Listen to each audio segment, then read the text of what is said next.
Welcome, everyone. I see a few more people coming in. Good morning and welcome. Well, good afternoon. See, it's still not morning. It's still not afternoon for me. Anyway, good afternoon and welcome, everyone. My name is Winnie C. Clay, and I am proud to serve as the programs manager here for the Business and Career Center at the Brooklyn Public Library, and we're upstairs on the second floor. And I'm also proud to be part of the original team that conceptualized and created LevelUP, a vision that has since grown into something truly transformative. I have the privilege of welcoming you on behalf of our LevelUP program coordinator, Lauren Dorvil, who unfortunately could not be with us here today, but whose heart and energy are woven into every part of today's experience. It is my absolute honor to welcome you to LevelUP Day 2025.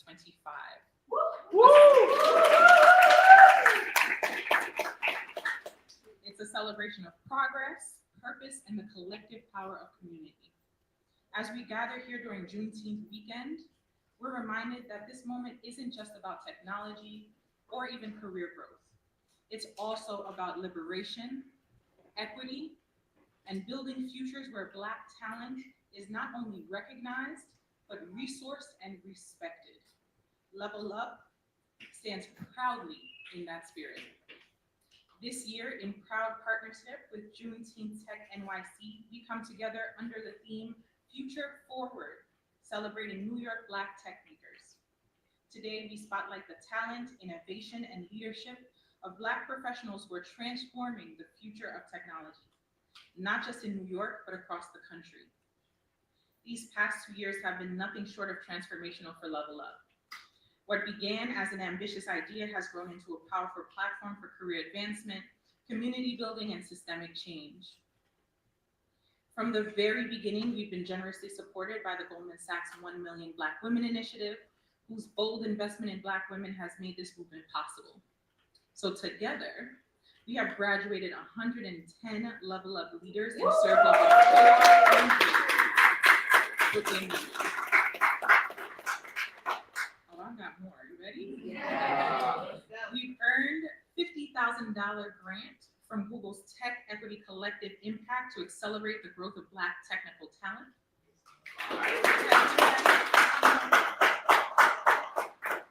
We've been featured in a national PBS documentary as a modern-day civil rights movement for Black women in the workplace. We've managed to provide over $55,000 in grants for professional development, certifications, and career growth directly to these women.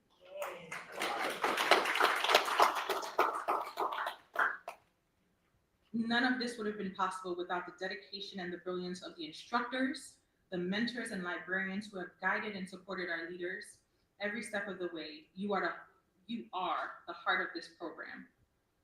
Your care, your expertise, and your commitment to lifting others as you lead is why we can do the work that we do. We'd also like to extend a heartfelt thank you to everyone who helped bring today to life, especially our program team, who really rallied to bring everything together, and a special thank you to our incredible AV team, whose support has been behind every LevelUP event from the very start. Your professionalism and adaptability never go unnoticed. And of course, thank you to our LevelUP leaders, some of who are here with us in the audience, some of who are going to be on the panels. Your drive and your resilience and your commitment to your own growth is what this movement is all about.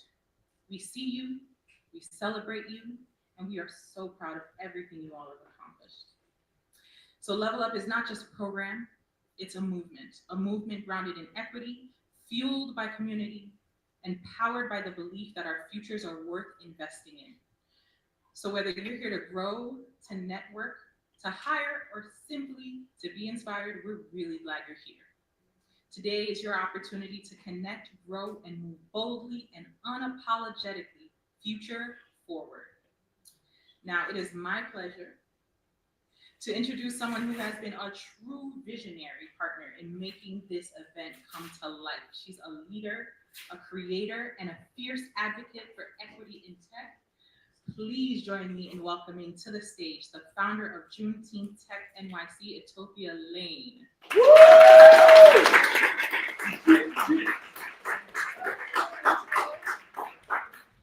So, I just want to say, hello, everyone. Hey.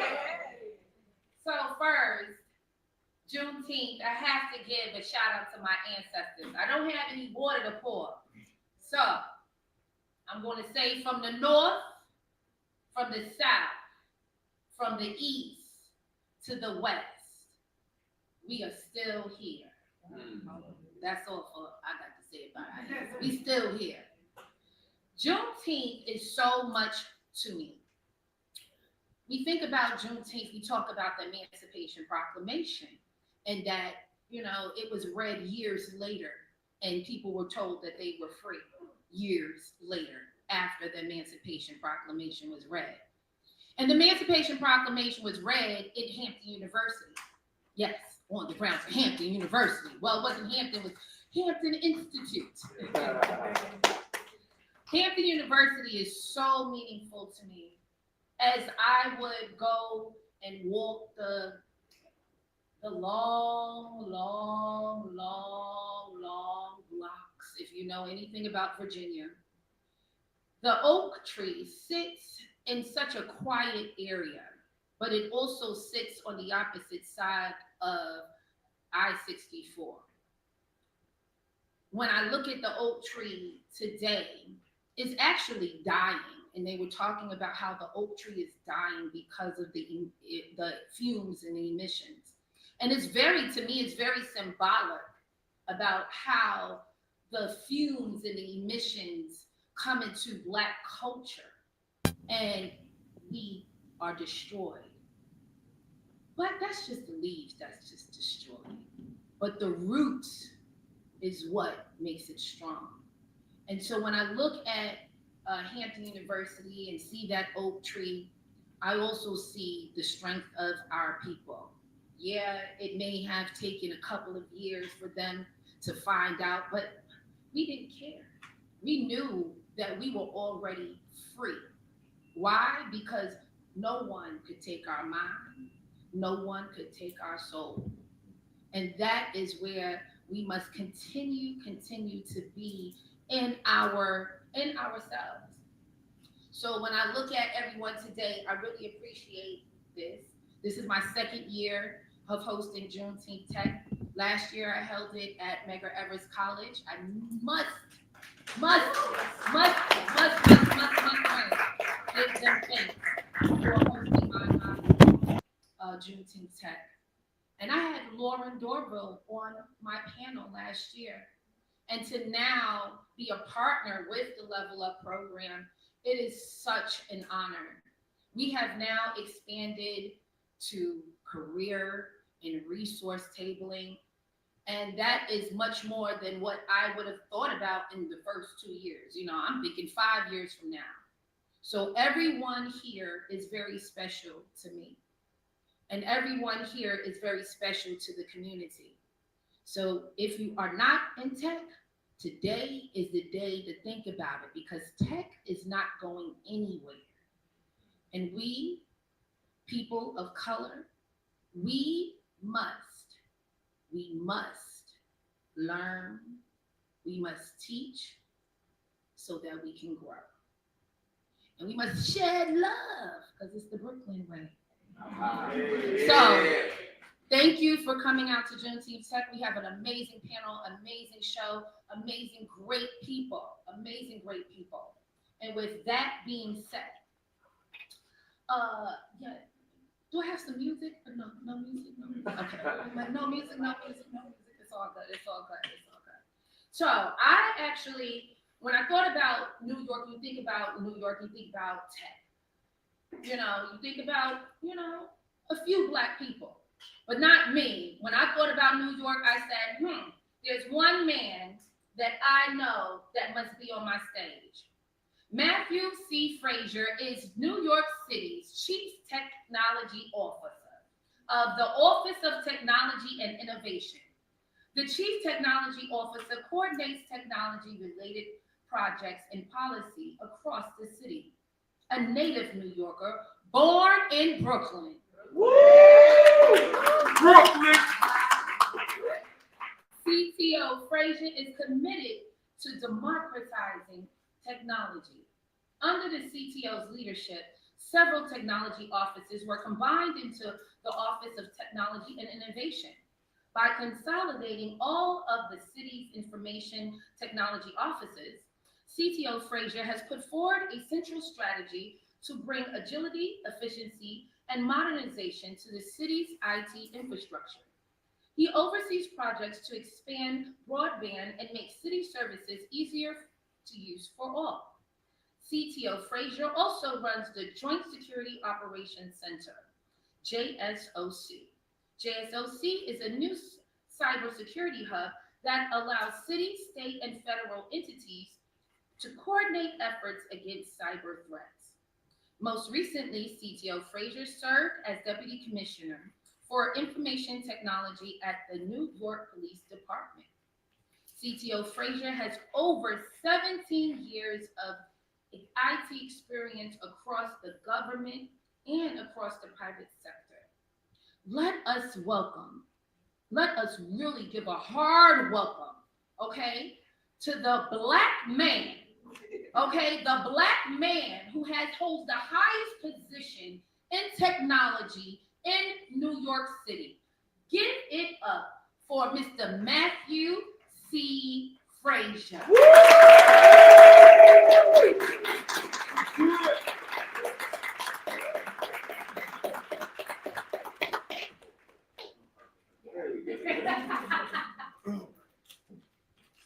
Good afternoon, everyone. Good afternoon. All right, good afternoon, everyone. You guys are waiting here? Yeah. All right, so we're here to celebrate Juneteenth. We're here to celebrate tech in New York City, and I'm going to say a couple things that might be just a little bit controversial. Right? So when I look at the Black experience in this nation, one of the things that I look at is that a lot of the liberties that many people enjoy was built off the backs of the Black community. 475 odd years, we were taken, we were treated as less than human. And then at a certain point, it was deemed that we should be given freedom. And freedom is a word that you can use, but freedom is more than just a word, it's more than just a thing, it's also a mentality. And what happened as part of getting freedom was we as a community were put into places where we were disjointed. We were taught not to love each other. We weren't taught how to build community together.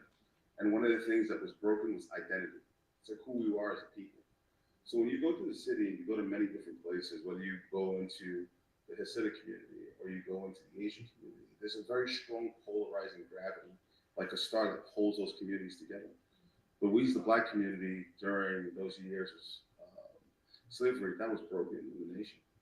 So when you come into the US and you look at families that come to the US first come from the Caribbean and other places, that identity gets tied to the area where they come from, but nationally we don't really have that group. And when you look at what the great equalizer is across the universe and across the US system, it's education. Education can break you out of the systemic cycles of poverty. Having a sense of community can help build that foundation that can pull you out and keep you out. And not just you, but you and your children.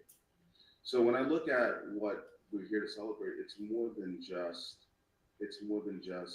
celebrating Juneteenth that happened on that day. It's celebrating the continuation of that, and through programs like LevelUP, creating the mindset to break those systemic cycles of mental enslavement.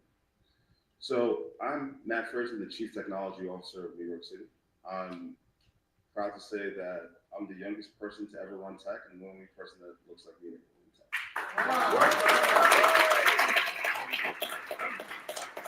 And that's not just for the city of New York, but that's also prior to serving in this role for the NYPD as well. So you look at a city that has over 100 years of inertia, and we get to 2022, and its first Black leader in tech steps up. You look at an entity like the NYPD that has 175 years of inertia, and you get to 2020, and its first Black leader in tech steps up. Right? In this room, through this program, the city, the US, the world's next leader in tech may be here. And as a family and as a community, we glorify sports and entertainment, and we say like, this is the way, this is how we break those cycles of poverty. This is how we build wealth. But the reality of the situation is the richest people, especially the richest people that look like us, aren't in sports and entertainment. The richest black individual in America is a man by the name of David Stewart. He owns Worldwide Technology. He's a black man born in Missouri, and born to two parents who lived in poverty. And out of that, he built a $30 billion business, and him by himself is worth $12 billion. You take a look at what he's worth. You take LeBron, you take Jay-Z, you take Rihanna, you take Oprah. You combine them all together, and they still have less money than he does.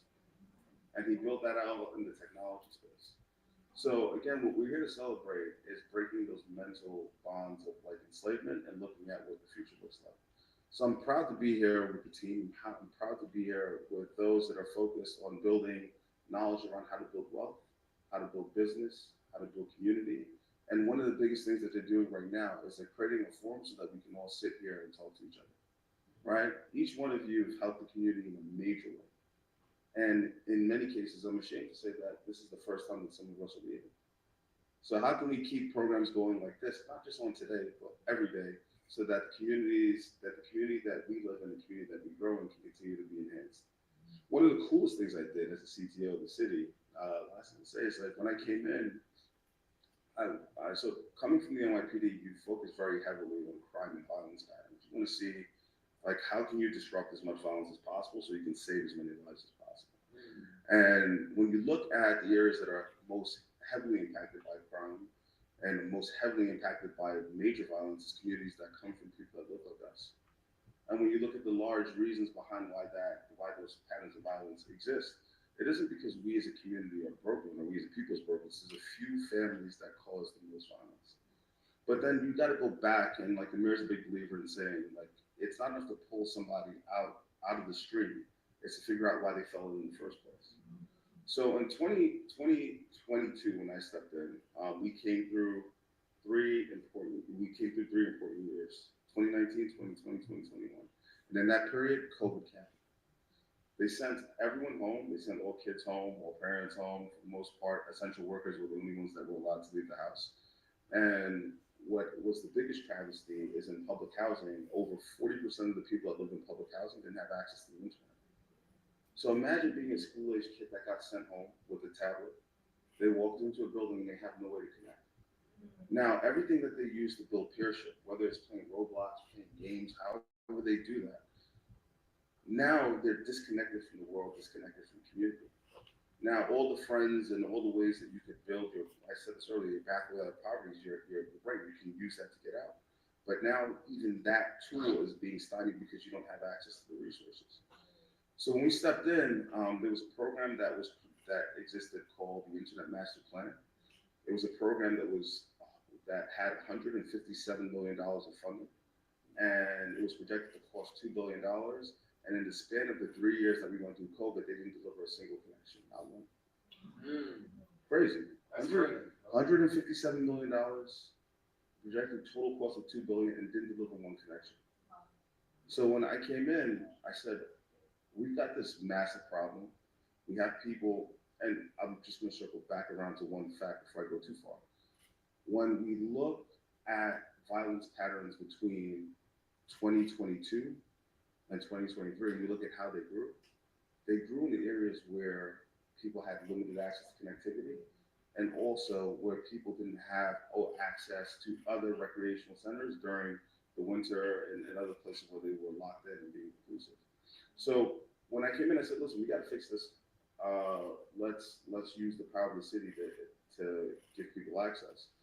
Now, we had elected officials, we had people that worked for the agency that basically said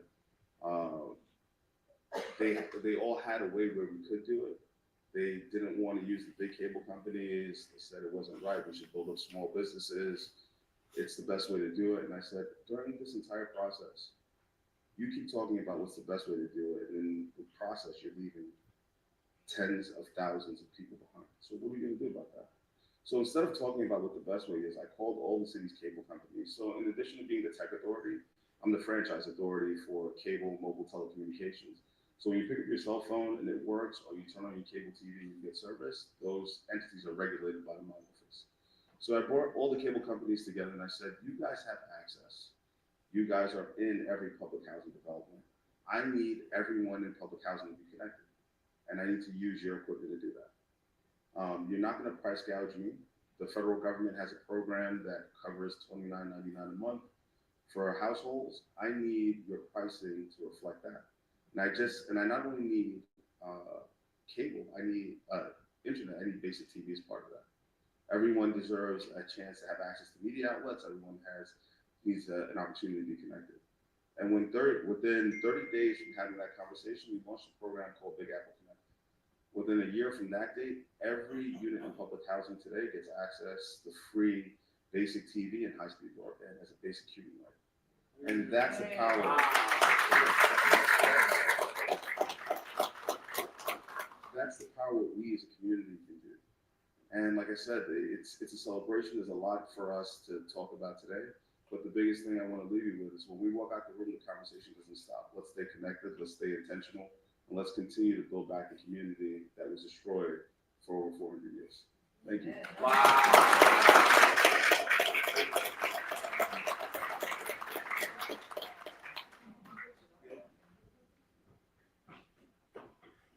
Let's give it up one more time for our CTO. That makes me feel good. Okay, now I see Derek and the Knowledge House. I wanted to acknowledge them. I was looking for them in my opening. So this year, Juneteenth Tech decided to just say we wanted to have a nonprofit that we wanted to promote. And the Knowledge House was one that I wanted to bring to the fold. And the Knowledge House, they are part of the Forbes BLK family, in which I was the inaugural Forbes BLK local advisor. That's how I was connected through Kimberly. And the Knowledge House has been in existence for 10 years and founded by an Afro-Latina, and they have been not just in the Bronx, but now they are all over the United States of America. They are today. Give it up for the Knowledge House. From the Boogie Down Bronx. They have been not only just educating, empowering all ages. And that's what I really love about the Knowledge House, because you can actually find someone who has been successful at their programming from middle school. And I was like, wow, y'all doing it, to the seniors, from grants to funding to even job placement. The Knowledge House is where it's at. So if you have not donated to anyone this year, besides the Brooklyn Public Library, of course, make sure that you check out the Knowledge House. You can go to theknowledgehouse.org, or you can go to JuneteenthTech.com, and we actually have our link right there for the Knowledge House and their QR code to scan. So with that being said, I would definitely like to continue with our beautiful program. And of course, I wanted to always bring in, of course, resources for the community. And the Black church has always been a part of the community. And not just the Black church, but faith. And the faith organizations have always serviced the community. But what does that look like in tech? What does that look like for those in faith? What does that look like? And today, I'm really excited to bring our next guest featured speaker. He will be here with us just for a short little while. His name is Donald Joshua, rising from support technician to chief informational officer over a remarkable 25-year journey. Currently serving as chief information officer at Union Theological Seminary. Donald leads cross-functional teams to modernize infrastructure, strengthen cybersecurity, posture, and align cutting-edge technology with mission-driven institutional goals. Don drives systematic change across the educational technology sector.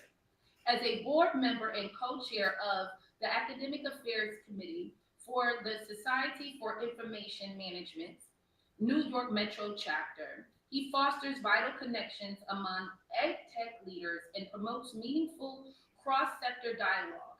He also serves as co-lead for EduCause's small college community group, curating monthly national conversations for technology leaders on critical topics including AI in education, project management, personal development, and no-code innovation. Donald approaches every challenge with strategic focus, a collaborative spirit, and an unwavering commitment to making technology more accessible and impactful for all. Let's give it up for Donald Joshua.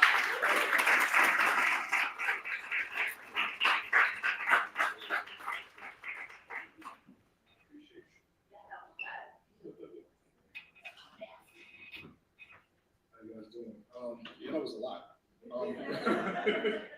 I would shorten it up if I knew it was going to go that long. Give it up for Matt Frazier again. I have my notes that I have, but I just wanted to say that it's a very inspirational person, brother.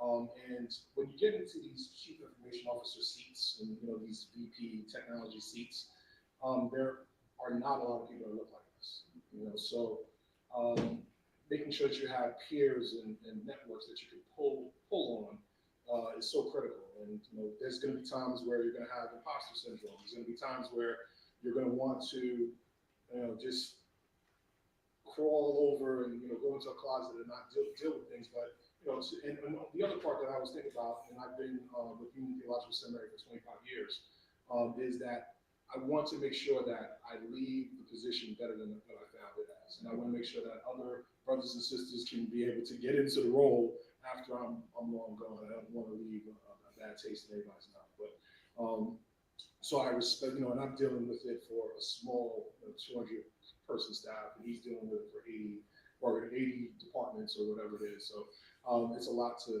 deal with. And the one last thing I'll say before I get into my 5 minutes, I know the time is running. There is a great organization, ITSMF. I don't know if anybody have heard about it. It's a great professional organization of Black senior technology leaders, and I'm more than happy to talk to you about it if that's something that you're interested in. They have great management programs.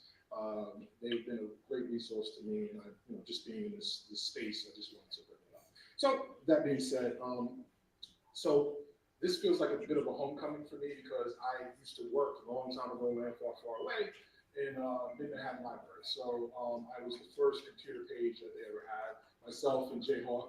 And actually Jay is still in senior leadership for the library, and he's a really, really great friend of mine. We went through the process, and from there I transitioned to Union Theological Seminary, and as the long summary went, I went from technician all the way to the chief information officer, and that doesn't happen a lot in many organizations. So to be able to do that, I'm very proud of it. But we try our best to be able to bring in the community and be a part of it. So so for how many faith leaders do we have? Anybody run churches here? One, two. Okay. Well, I'll try to make it for the whole group. So, but I'll target you as well.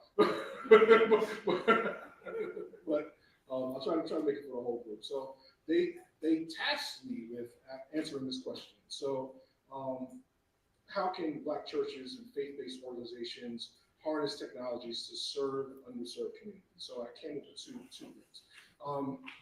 I think we have this conversation about tradition. So I think a lot of times in Black church, we hold on to tradition, which is great. But in our current AI society, we have to start thinking about what does this look like? So when I was coming up, and I don't date myself, but we had to know. So you look at the Bill Gates, Mark Zuckerbergs, they had to know code. They had to be technical wizards. You don't have to be that anymore. Does anybody know about vibe coding? Vibe coding? Show of hands, vibe coding. Okay, so you can literally talk to a large language model.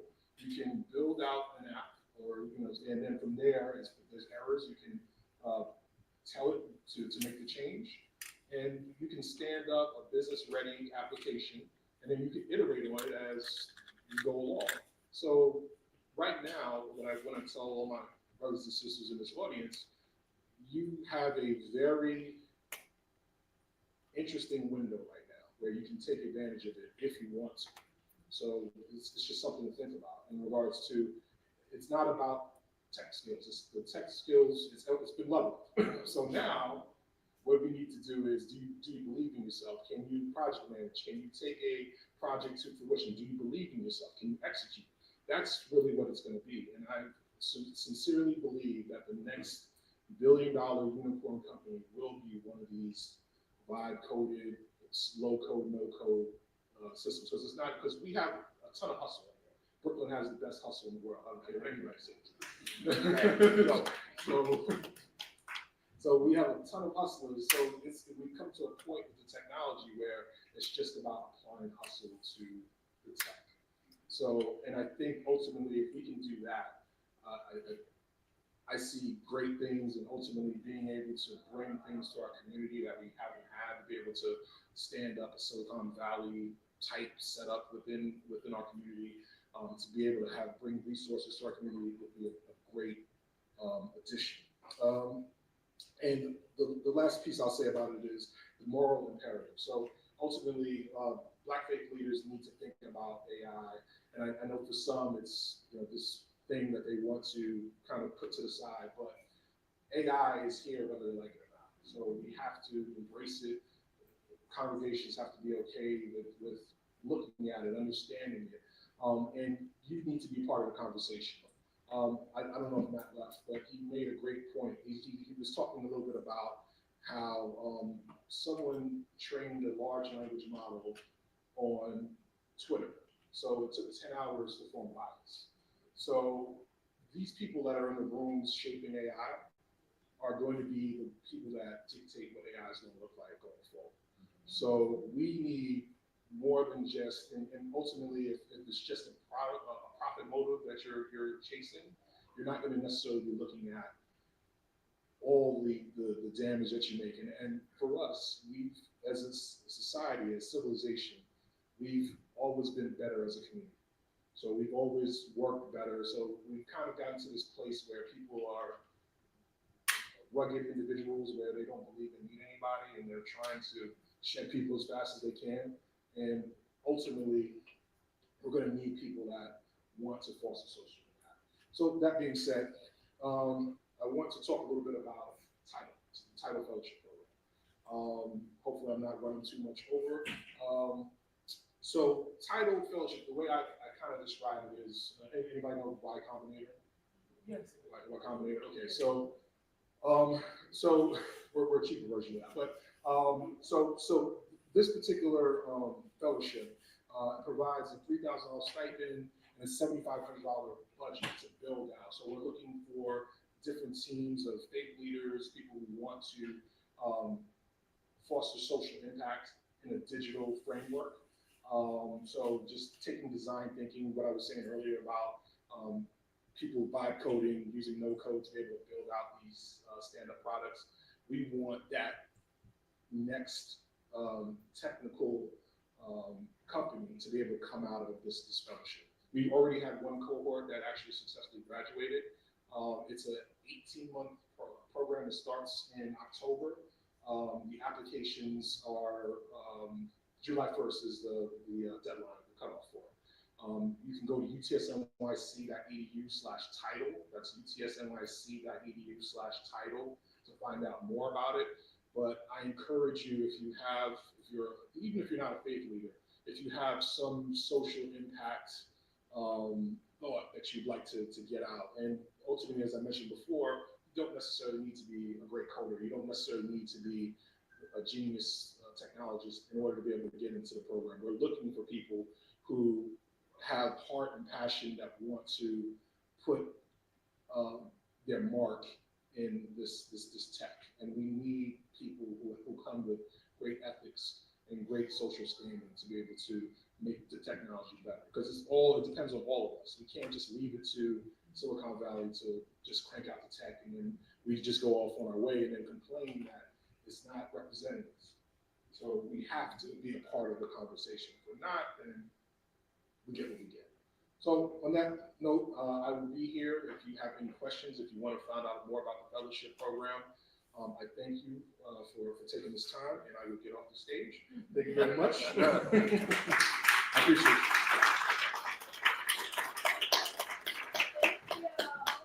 it. Thank you, Donald. Give it up for Donald. All right, so this is a special moment for me, as I wanted to do something special and to really honor someone. And it had to make sense. And I wanted to first honor someone who does support me. And he has been not only supportive of my events, but also supportive of children and youth. And if you know anything about me, I am a family advocate. And I just love when individuals are able to not just give back to the community by just speaking or giving some time, but also empowering them to let them make money, create generational wealth.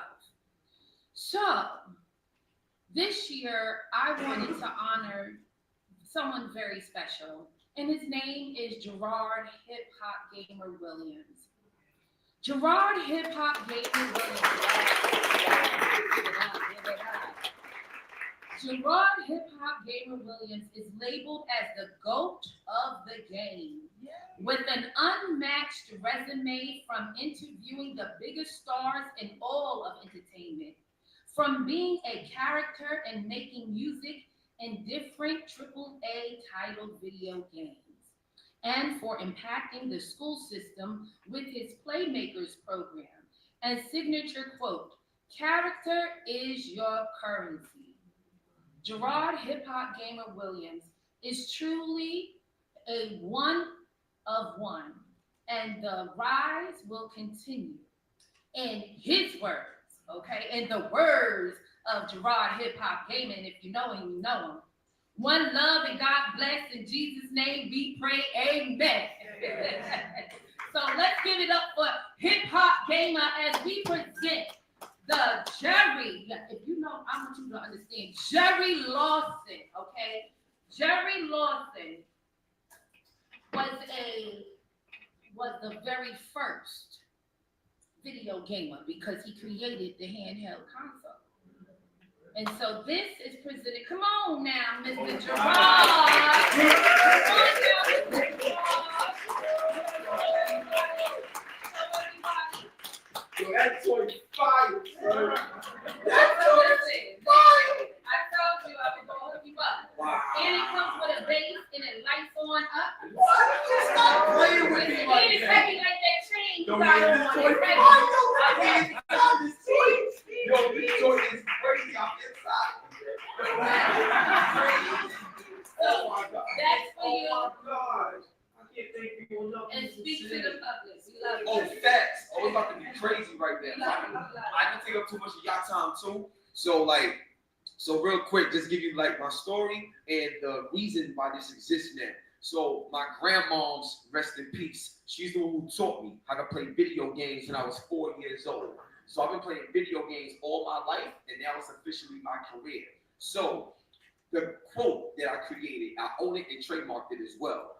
It's called "Character is your currency." So one of the things that we see in the hood all the time is our value is always dictated by how society sees you. So if you have this, then you must be that. If you have this car, this jewelry, and all this other stuff, you must be that.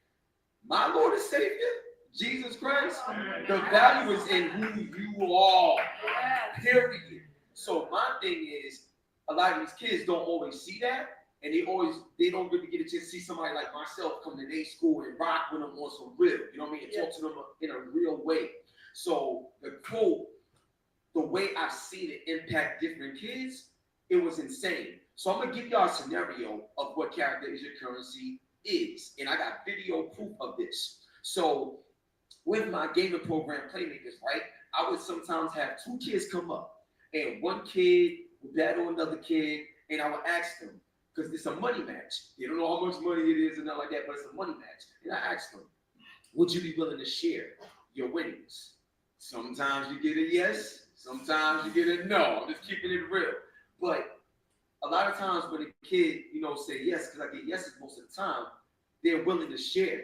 So even though they won $200 or something, they will split that with their opponent.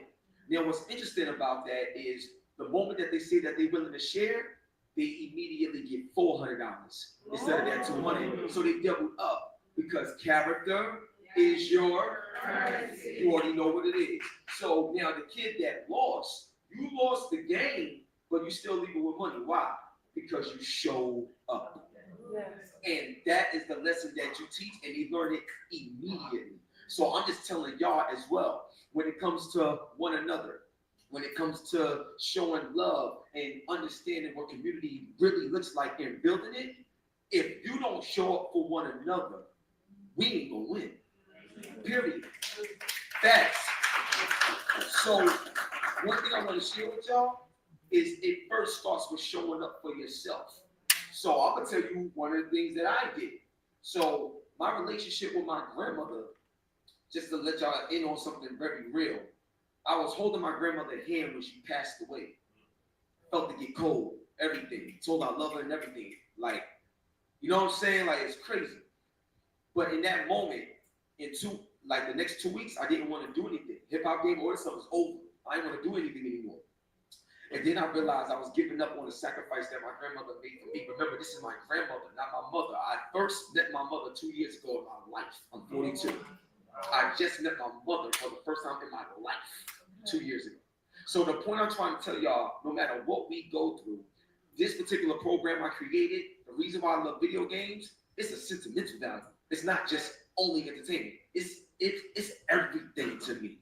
Now with music, you can listen to it, passive entertainment, great. Movies, you can watch it, passive entertainment, great. But games give you a sense of control because you have to interact. You got to do something for something to happen.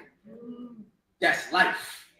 No matter how much you pray, whatever, you have to do something for something to happen. And that's why gaming is so important. The last thing I'm going to tell y'all, when I'm playing these games, and I brought this game into the school, Playmakers, Denzel Washington himself, shout out to my brother Denzel Washington. He didn't really know much about games, but once I told him about it, he realized the impact it could have on his students at Denzel Washington School of the Arts in Mount Vernon. This program is in many other schools as well. I'm a partner with the Board of Education. I got my NBE, DOE vendor's license. What's up? Let's go. You know what I'm saying? We out here. So to wrap it up, and why this award means so much to me is two more things I'm gonna tell you. With the Playmakers program, right? What's so ill about it is the kids get a chance to get gaming machines. I'm partnered with AMD, so no, not those little Chromebook types of. No, you're getting the hottest graphics. You know what I'm saying? All the multi-faceted things you need to be able to stream and do what you need to do. So that's that. But also the data that it discovers. A lot of times when these kids are playing games, you could be in the classroom, they wilding out, talking all this other stuff. When they play the games, they lock in, they're paying attention. They're being paid $100 an hour. Okay? They're being paid $100 an hour in order to play games, do reports on the games based on story, graphics, gameplay, sound design, and fun factor. So I'm putting them in position to do the things that you already see that multi-billion-dollar companies already utilize. I'm already getting them set up. So nobody can tell you don't know how to do it. You ain't doing it. You already started as early as 5 years old getting this money. You see what I'm saying? Doing it right. Now, in the process of doing that, you don't got time for the ops. You don't got time for that negativity. Why? Because you're doing something positive, you're making money, and everything is being changed because of the interactive power you got when you're playing on the games. So, to wrap this up, one of the things that really stood out to me with this program, and everything I'm telling you, you can see. One thing about me, I ain't gonna just tell you. I can show you everything I said. So just to wrap it up, and this was something that was eye-opening to me. Every teacher, every student, everybody that I engaged with this particular program, they started to tell me about what home looked like to them. Home started to change. They started to build better community, talk to one another better, show love to one another better. they started to feel like they mattered because they found something. So I'm just telling y'all right now, this program is not just a program. This is something that saved my life. I'm from East New York, Brooklyn, grew up in the 80s. You already know what it is, crack valves on the corner. It's something that changed my life, and the most honorable thing I could ever do in my life is to get back what God gave me, which is my grandmother that taught me. So, on that note, like I was telling Etophia, she knows my slogan, one love and God bless. But I want to wrap this up by saying, character is your currency. So on the count of 3, let's say it together. You know what I'm saying? 1, 2, 3. Character is your currency. On the hot 9-7 every day, that's my word. Yeah, baby, we got these more fire.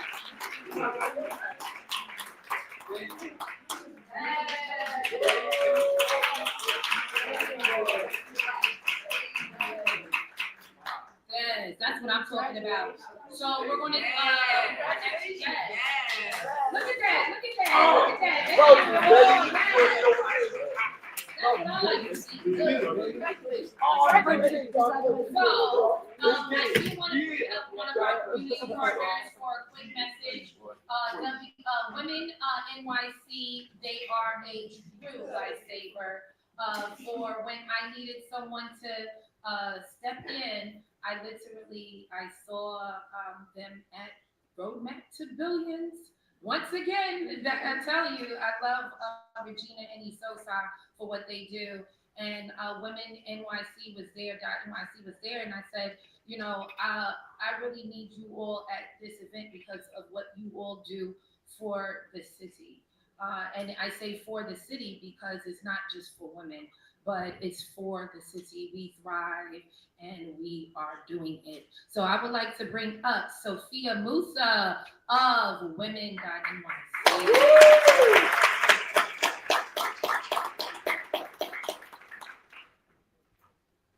All right, good afternoon, everybody. My name is Sophia Musa. I am Assistant Vice President of Women.NYC at the New York City Economic Development Corporation. Women.NYC is the city's premier initiative to support women in New York who are seeking to get into high-growth industries such as tech, life sciences, and the green economy.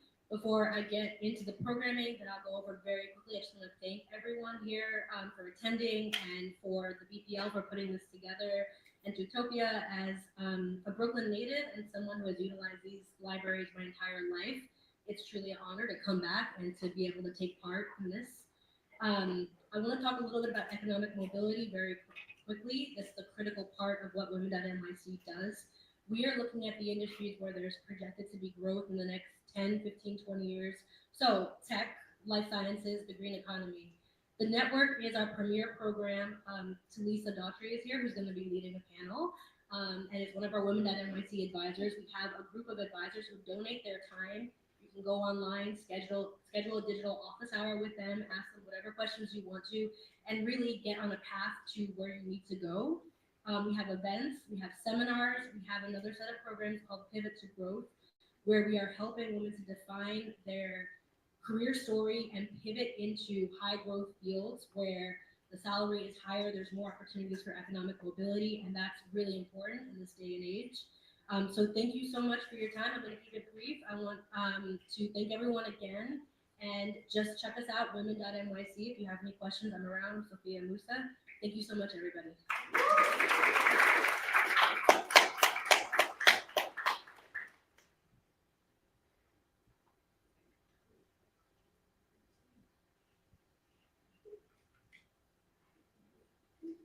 Code, culture, and community, building a more inclusive tech ecosystem in New York. Our moderator, J. Alexander Martin. J. Alexander Martin is a co-founder and creative director of FUBU, The Collection, and CEO of For Us By Us Network, and strategic advisor, shareholder, fan-controlled football league, author of Building an Empire and Money Makes Me Crazy, board member of the National Black Chambers of Commerce, president of the New York State Black Chamber of Commerce and representative of the Urban League Young Professionals. J. Alexander Martin holds a doctorate in philosophy, business administration, and entrepreneurship from Harvard Christian University. Our moderator, J. Alexander Martin. Our panelists. Our panelists.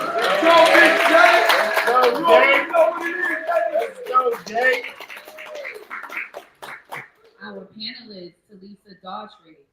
Talisa Daughtry is an award-winning serial social entrepreneur, conscious technologist, author, and UN Sustainable Development Goals advocate, recognized for her impactful contributions to the technology sector, startup ecosystem, workforce development, and youth STEM education.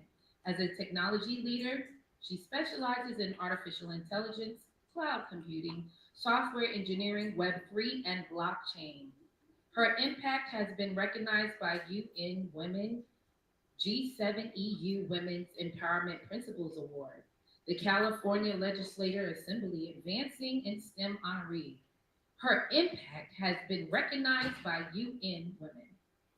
50 most influential women's entrepreneurs in NYC, Next Gen Indie Book Awards, just to name a few. Let's give it up for Talisa Daughtry.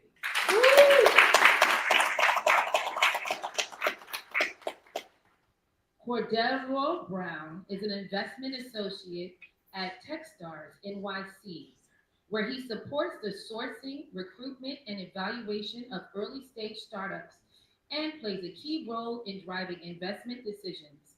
He also manages founder experience throughout the accelerator program from onboarding to demo day. Originally from Alabama, Cordero is a proud graduate of the University of Alabama. Prior to Techstars, he oversaw cohort operations and marketing at Founder Gym, an online training program for underrepresented tech founders. Give it up for Cordero.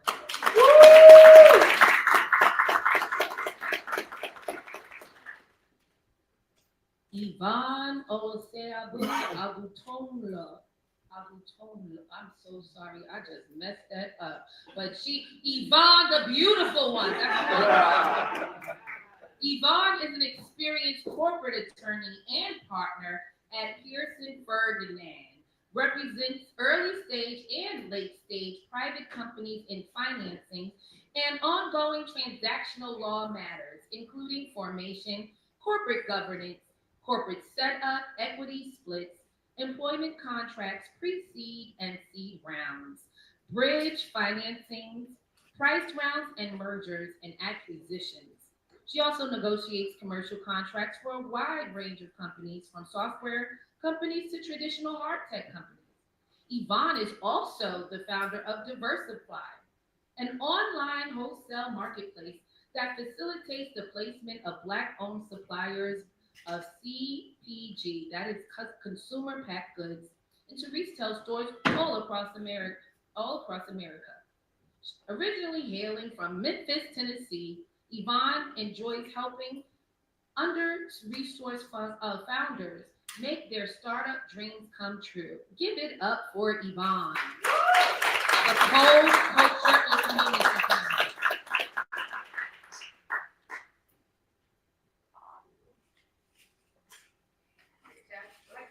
Flip up. Okay.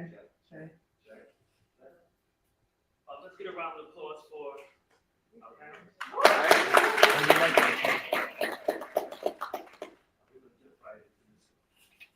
So, Yvonne, in one word, please explain how would you describe the current state of diversity in New York and ecosystem and why? I can start. It's not gonna be one word. It'll be like a picture. I would say it's on life support. Wow. To be honest, but in a positive light, we're gonna survive. Like, we're gonna make it. We're not gonna go the other way. And why do I say that? Well, you guys probably already know like some of the high headline numbers. I was just doing a little bit of research, but in 2024, I think it was over $200 billion invested in via venture capital funding in startups in the U.S. And only 0.4% of those go to Black founders. Of that money goes to Black founders. Even less goes to Black female founders. Um, so that's why I say it's on life support. We still get a really, really small amount of venture capital institutional funding. But we are a resilient people. And positively, a lot of Black founders are starting to do a lot more crowdfunding. And apparently, 4.4% of the total amount of crowdfunding goes to Black founders. So it's a much higher percentage. Like Black founders are able to raise a much larger amount of money. Still very low in the grand scheme, but larger percentage-wise from crowdfunding as opposed to from venture capital. So yeah, it's really low. Of course, the current state of the political environment does not help at all. I mean, I think we've been set back significantly. With the current administration and just some of the things that have been passed. So we have like basically once this administration ends to reverse course and catch back up to where we were a year ago and then proceed forward. So yeah, but so I would say like it's not looking good, but I think that we as a community are very, very resilient. Like we're not going anywhere. We find ways around, all of the adversity. Crowdfunding is one example of that. So I'm very positive that, it's not going to take us out. So that's my answer. Yes, I would probably say uneven. From what I gathered, I've been in New York for a couple of years, originally from Alabama. But certainly, as she mentioned, there are these different things that are certainly impacting our community as it relates to the access to funding. As when I was at Founder Gym at that time, there were only 100 Black women had received over $1 million in venture capital funding, and in history, but 10 of them came out of our program. So I think the important thing is to create community amongst people that have different insights into these different realms and giving them the access to information as it relates to the technologies that are being developed and how can our people build businesses and startups to address those different things. And kind of as she mentioned, over the next few years with this current administration, there is significant shifts, not only of course in the access to opportunity, but also in the types of technologies that are being focused on. So right now, a lot of the funding is going to probably go towards dual use technology, defense tech, and all of those types of things. But there is opportunities for us to identify what areas within that we can develop technologies in and kind of scale and grow. But from just evaluating the ecosystem, I do think that there is a level of unevenness, but it's just important that we continue to build community collectively. Hey y'all. Hey. So I'm actually going to take a different approach. I'll speak from the space of creativity, creativity as an innovation economy, entrepreneurship, and the opportunity that we are facing right now. And I say opportunity because I'm a comic fan, I'm a Marvel girl, and All right. Say it loud. All right. I'm a strong believer in the multiverse, and I believe somewhere in that multiverse we are thriving and we are heroes, and I believe that time for us to be those things has come now. And if we don't take that opportunity to shift into that type of power and to create that type of narrative, I'm not sure what the economy or the state of New York will look like without our innovation, without our economic mobility, without our innovative ideas, right? So I just want to encourage people, yes, we are in a very, very, very transitional time of humanity, like in our lifetime, but that also presents us with a very unique and powerful opportunity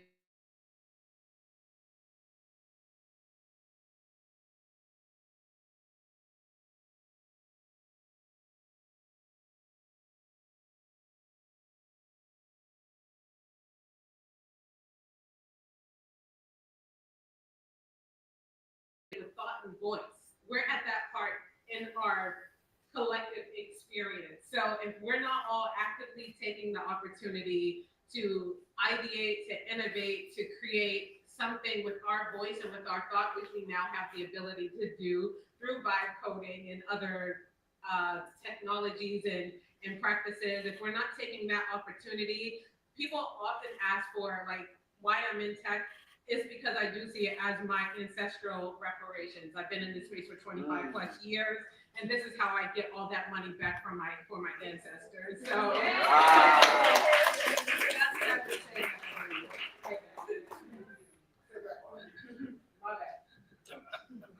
So what they did to the cold crush, right? I kind of wanted to ask a follow-up question with that being said.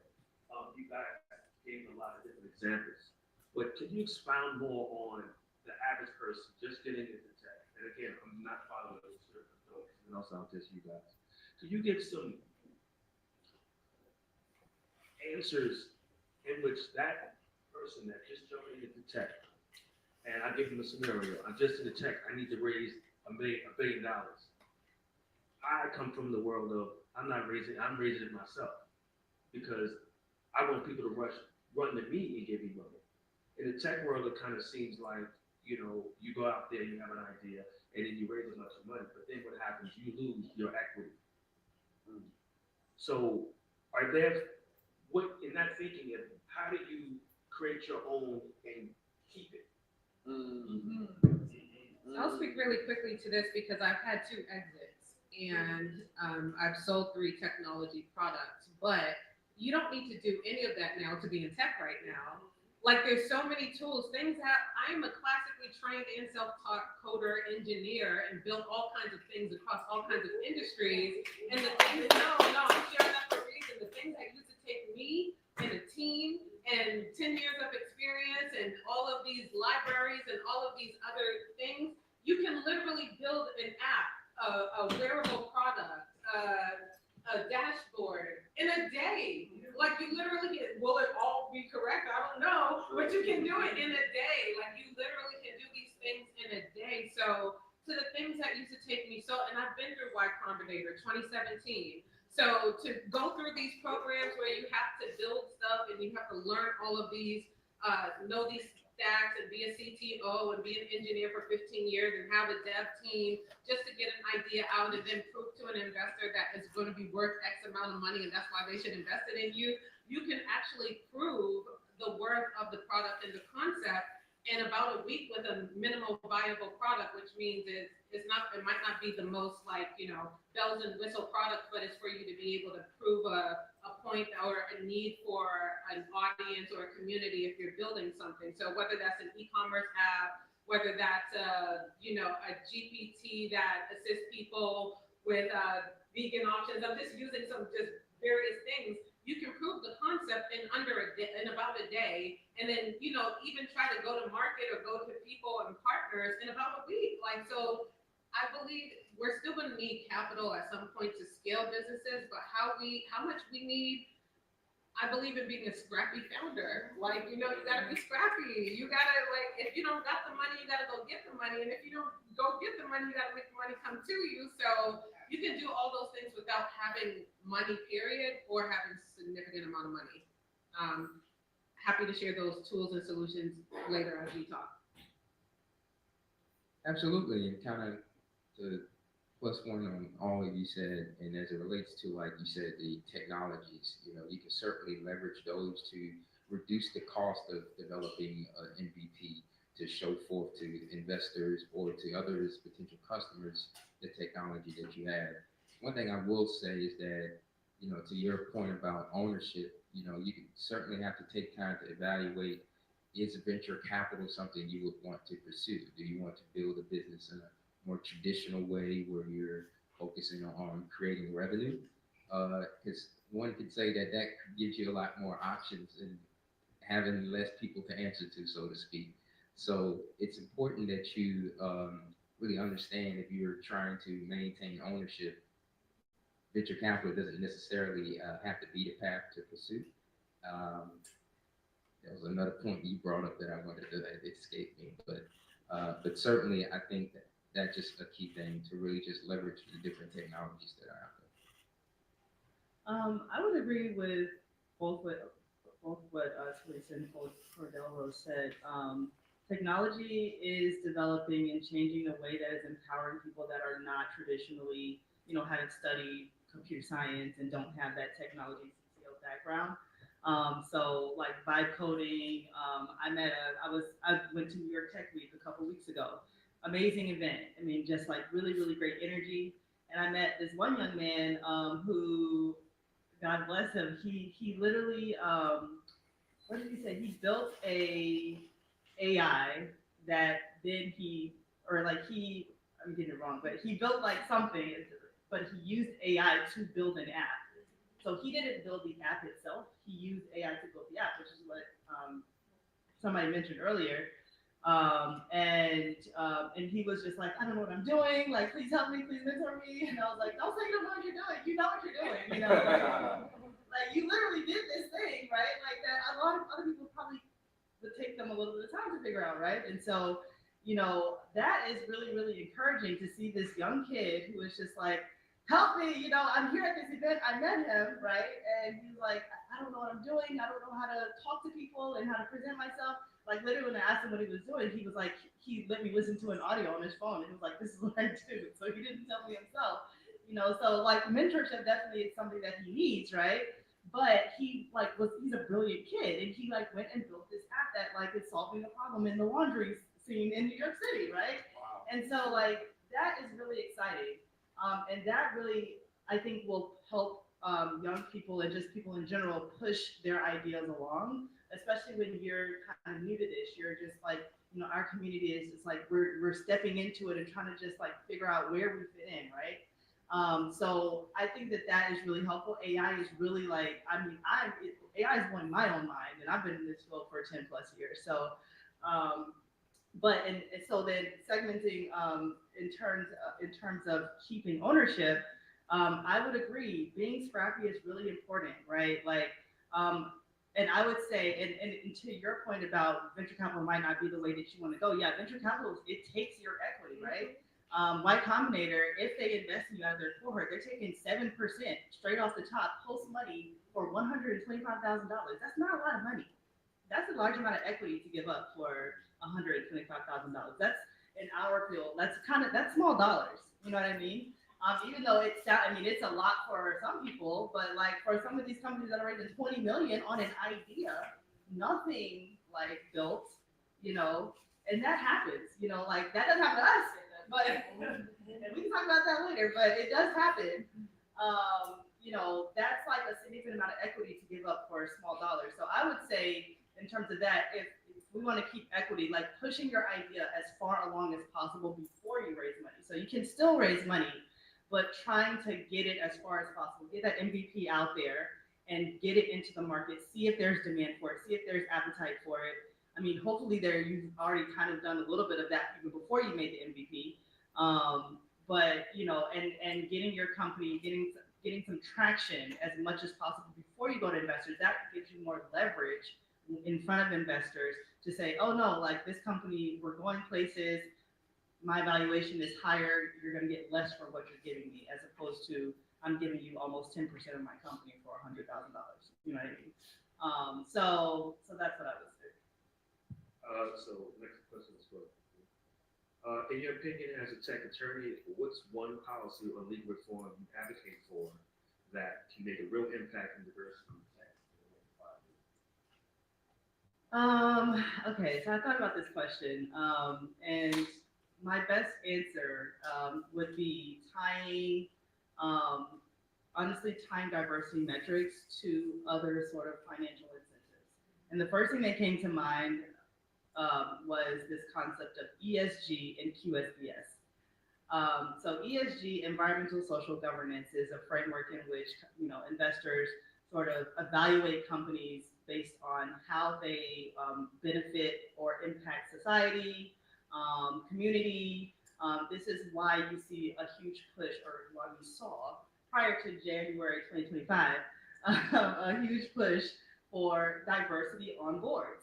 I don't know if you guys noticed that. Like they're like, oh, do you have any women on your board? Do you have any people of color on your board? That was like a thing. And you would see more and more, large companies, startups, like the, companies that are in these, hard to access fields, making it a priority to diversify their boards, right? So, and I'm going to tie this back. Now, if you bring in like diversity on boards, like kind of like segue that concept to diversity in terms of who you're funding, right? Diversity in terms of who you're investing in, incentivize investors to diversify their portfolio companies, tie that to an economic incentive such as QSBS. Now, QSBS is a tax incentive where, investors who invest in QSBS qualified companies are able to exempt the first $10 million of profit or 10x their basis and whatever they paid for a stock in a company from taxes. So you invest in a company, I'm excited to give an example, bring it down to earth. You invest in a company and that company exits, they sell, right? Or they IPO. But you invest in a company, your stock sells, you get cash, right? And whatever that amount of cash is, hopefully you're getting like 10 times your investment. That's the goal of venture capital. That's why it's so risky. But up to the first $10 million is tax free, tax completely free, or up to 10 times what you paid to get that stock. That's a huge incentive. It's huge. I mean, we all get taxed, right? We know how much of our money goes away in taxes. And to have $10 million tax free is a very, very huge incentive. So tying that type of tax incentive to how to the diversity of your portfolio investment, like of the companies that you're investing in, how diverse are those, how diverse are the founders. I think if you tie those two concepts together, that could drive an actual change. The timeline is the other thing that you said in the next 5 years. I think that we would definitely have to it would be post this administration. Like there's no way that this is happening during this administration. In my Zero. So maybe the next 10 years, But I would say that, I mean, you guys, I don't know if you guys have heard of Derek Bell, but he came up with this concept of interest convergence. He was like one of the first purveyors of critical race theory, which is not what people say it is, but interest convergence. Tie everything to the economics of like the, majority class and they will move. You know what I mean? That's how you get change. So that's what I'm saying. Again, I'm throwing questions out that's not over there, but you spoke about selling your business.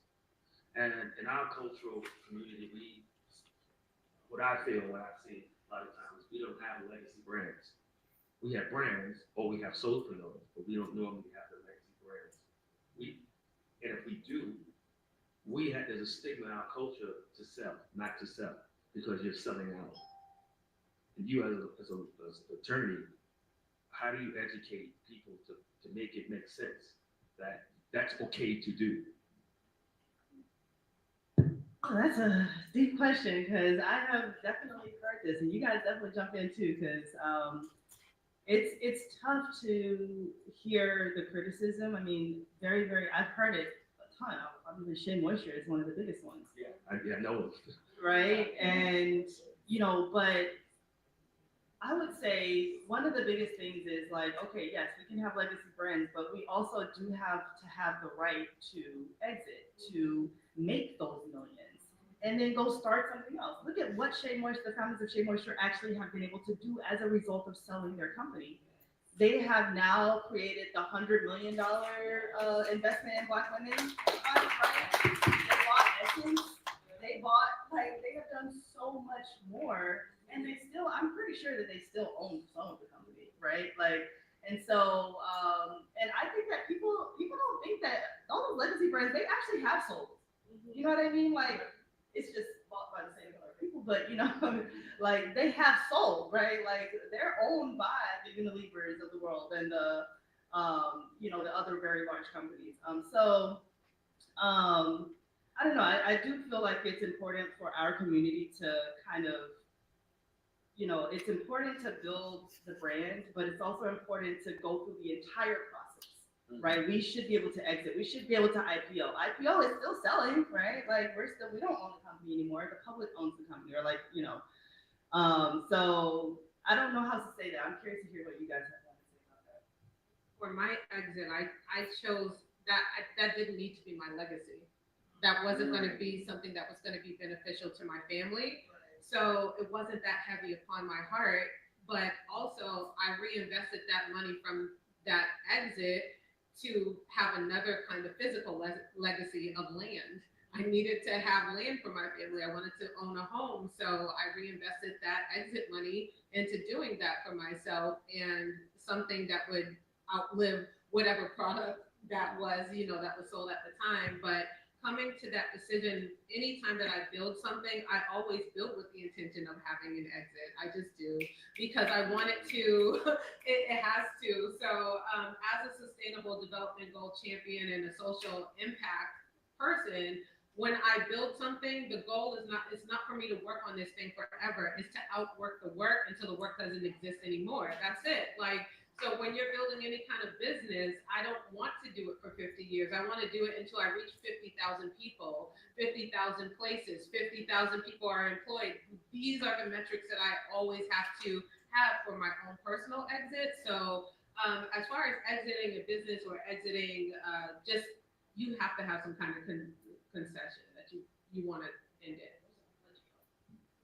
Absolutely, and when I worked at Founder Gym, one of the inspirations for why I joined that company, the tagline we had was bringing Silicon Valley to the streets. And the key thing that was a motivating factor there was how to close the racial wealth gap. And what you saw in Silicon Valley, you saw companies like PayPal, for example, that, when they exited, it had this, what they called the PayPal mafia, where these different people went out and started businesses based upon the wealth they acquired from the exit of PayPal. And some of them not only went through the track of being entrepreneurs who started other companies, but also being check writers of being venture capitalists. So that was created through those exits. So what I envisioned was, how do we create a version of that for our people to help close this racial wealth gap, so that, we can have these things be made manifest through the entrepreneurs having capital from that exit, as well as the check writers that are able to invest in the entrepreneurs, because that's kind of how that exists within those communities. So we need to kind of apply that template, and we can certainly do it through the businesses we're building. You look at a company like Calendly in Atlanta, that's $1 billion company founded by a Black man. So kind of replicating that over and over, I think can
is aligning with people who are intentional about aligning with us. That's it. Like I never want to be in a space where I feel like I'm just trying to fit in. I just like, even as a person who has navigated Silicon Valley or been in tech and been the only and been the first, it's like, I don't want to fit in here. Like, I'm going to still come in my shiny Adidas and my Mohawk or whatever I had at the time, because the goal is not to fit in, it's to add value. It's not to,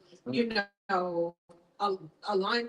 Yes, there is culture fit, but like, ad is where the innovation happens. Ad is where the impact happens. So I don't think there's anything that can help us except for ourselves. We gotta save ourselves. We gotta work with ourselves. We gotta enjoy ourselves. We gotta build with each other. We have to be intentional about that across our socioeconomic background, our circles that we run in. We have to be really intentional. Like how the way I support women is the way that I say that we have to support Black people and people who want to work with us. So I don't just support women who look like me, who come from my background, who have the same hobbies that I have. If I really want to support women and advance women, I have to do it for all women, women who are loud, women who are difficult, women who I might not have anything in common with. And that's the same mentality that I carry with me when I'm trying to build bridges with anybody else. So intentionality. Wow. Sounds like who to me. I would, love it. I would I agree love it. wholeheartedly. I think that it is gonna be up to us, as a community, and sort of the whole concept of we have to save ourselves. When it comes to legislation and sort of, the governing class or body, the way that I understand it is, legislators, mayors, city council, they are the ones who have to require this of companies. And they can. Like, it's not illegal to require a company to hire from the community in which you exist. At least to have some sort of percentage of hirings from that community. And so when it comes to us, we have to save ourselves. We have to elect people that are actually going to make those demands, right? We have to elect people that are going to actually hold those companies accountable. Like I said, I come from Memphis, Tennessee. Now we all hear Memphis on the news every day these days because of Tesla, right? And them doing all kinds of unpermitted things in Memphis and polluting the air. Memphis is apparently, I also learned, now the largest majority Black city in the United States. Wow. And so who are our representatives that are allowing this to happen? You know what I mean? Our city council people, our mayor, and of course Memphis sits within a very red state, which is unfortunately the structure of a lot of Black cities in the country. But it's really up to us to hold them accountable, to demand it. Even community boards here in New York, I think that we have a lot of say and we have a lot of influence if we actually go to those meetings and make our voices heard about who's coming into our communities, what kind of businesses, who are they hiring, what is their intention, how's that going to change the community, you know what I mean? So I think it is up to us. Like, we have a lot more power than we realize, but it's also like, I don't know about legislation at the federal level, but I think it's really kind of more on the local level, right? City council, representatives. And I can't even say like I've had a ton of success with like demanding things of them. So even I struggle with that. But we still, if we come together as a community, I think we'd have more success. Maybe it's because individually there's not, there's more power in numbers, right? So that's what I would say to that. So you say? Listen. Sorry. It's all good. What role does mentorship and sponsorship play in improving representation? And how can we scale those efforts across the ecosystem? Yeah, so in spite of a lot of my journey has happened not because I've had, unfortunately, Black mentors. I didn't have them in the spaces that I was in. It was a lot of sponsorship from older white men who made sure that my name was in rooms and things like that.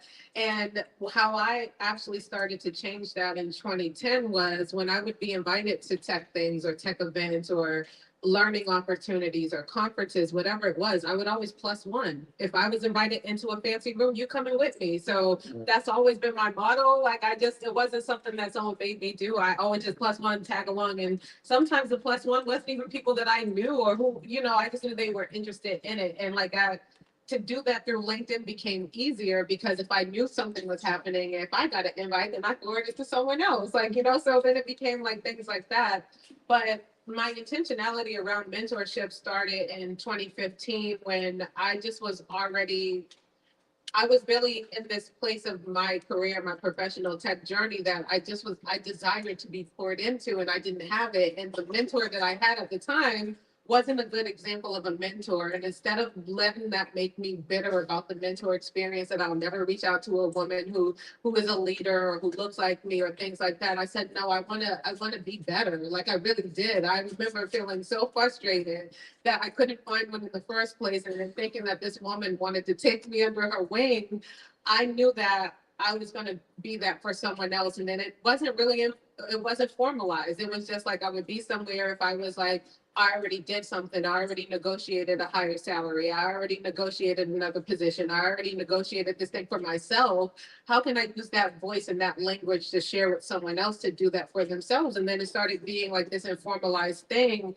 But with my 7th business venture, that was a part of our service, was providing mentorship for women in tech, Black women in tech, all of these things to actually connect with people who can get them to the next level. So I've always been a mentor, but I also still do it as a capacity of Women.NYC advisor, where people have the opportunity to book me every week for free. For free. Yes, for free. So you can book me for free and you can ask me information about, getting into tech, finding a job, closing around your first hire, what skill set should you learn, who to connect to. Like, I'm happy to do all those things. And I do that one time a week for free. And I charge other people for it because I can do that. But I always want to pour back into us and make sure that I'm always sharing. So mentorship, sometimes it looks like a circle. Sometimes it looks like, reaching out through Women.NYC. And sometimes it's just, just showing up in a space for that. One more thought. Oh, stress. One more. I'm good. Wait, let me pick up the best one. I'm sorry, we on ancestors time. Let me get that.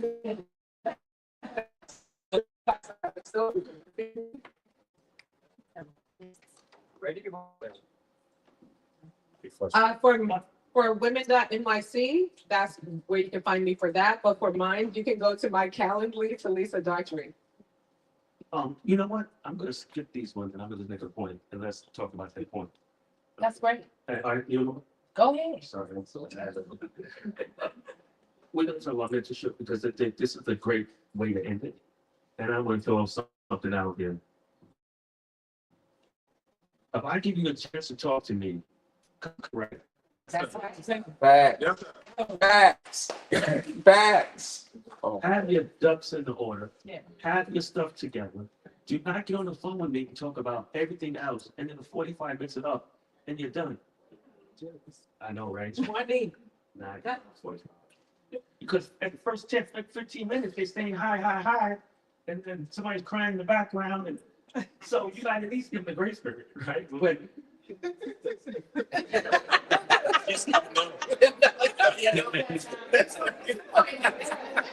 it just don't work. The screen don't work.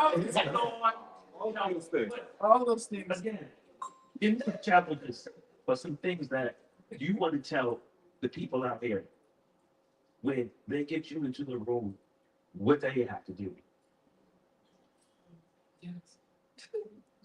To your point, just come correct. Like, bring your questions with you. It takes me nothing if you come with your 3 questions that you have, and I can already formulate how I can connect you to them. That's it.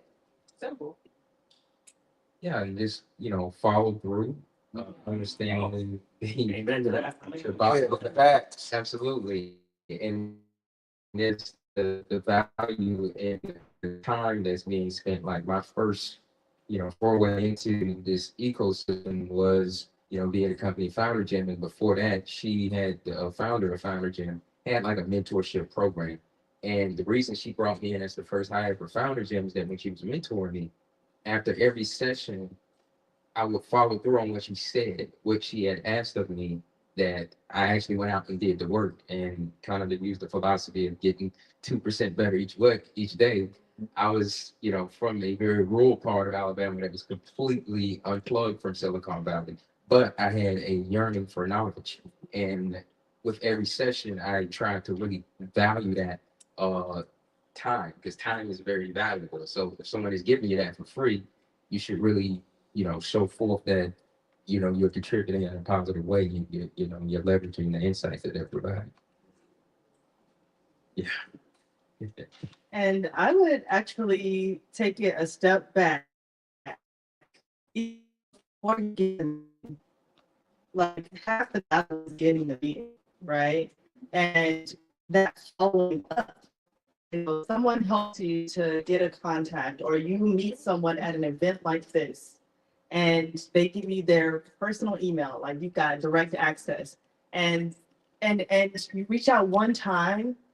First of all, reach out immediately, Yeah. like reach a day or right, like not like no later than 3 days later. And some people probably say not later than the next day. Right. Don't reach out a week, 2 weeks later. I don't even remember who you are anymore. Right. Well, that's So number one. that, And then if the person doesn't respond, follow if the up. person doesn't Right? respond, follow Set, up. like, Right. cadence at which you're gonna follow up. I would say once a week.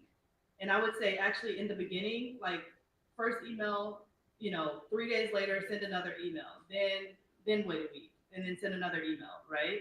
But like keep trying. Like don't just stop at the first email or even the second email, right? And a lot of times when it comes to very busy people such as yourselves, it's not intentional that people are not responding. Like it's just like they've got 1,000 other things on their plate and they actually really wanted to respond. But if you don't follow up because you're taking it personal or you're like, that person doesn't want to meet with me, then that connection has just been lost, right? So, and then also really, really follow up when someone else is helping you get that connection. Like, don't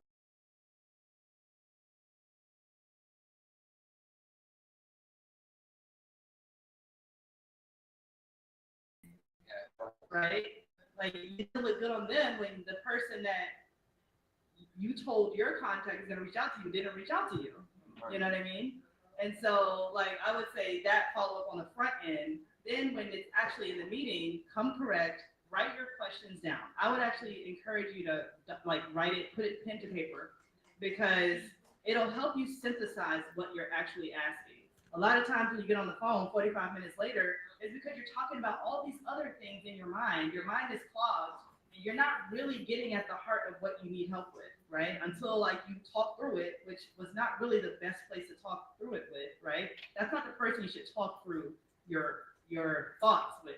You should just ask the person about their expertise and get the answer, right? So writing it down, you're kind of talking through it with yourself and with the paper, and you revise and you re-revise. So, and then afterwards, following up, doing the thing that is the person recommended, and tell the person that you did it. Like that's a great way to keep that relationship going, and that person will then be impressed with you, because it's like most people don't do that, right? Most people don't actually do the thing that was recommended, and they don't tell the person they did it. So now you've actually, then that person will now want to help you further, right? So that's what I would say. And just to go back on that one, piggyback on that, I have people come and for mentorship, and I really don't, I don't like it per se, because no, in some cases, it's because that person wants me to do their work for them. Yo, I did mine, I'm good. So now I'm going to do your work too. You can do nothing I said, and now you're failing.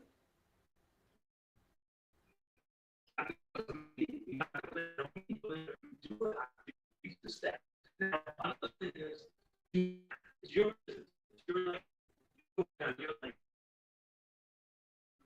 right? Don't go look at a company or look at a situation that is in front of you as it's the pinnacle, and you want to be like that. You don't want to be like that. You want to be like what you are. Whatever you believe in, put you in the spirit to do something, you go in that lane. Do not think of another company you want to be there. You want to be you. Amen. Amen. For Aspires. Gotta go. Thank you. Thanks a lot. Thanks a lot. Let's give it up for Pole Culture and Community. All right. You could just put the mics down. Oh, yeah, they're gonna take the picture guy. Yeah, he's right there. I'm tired. I know. Yeah.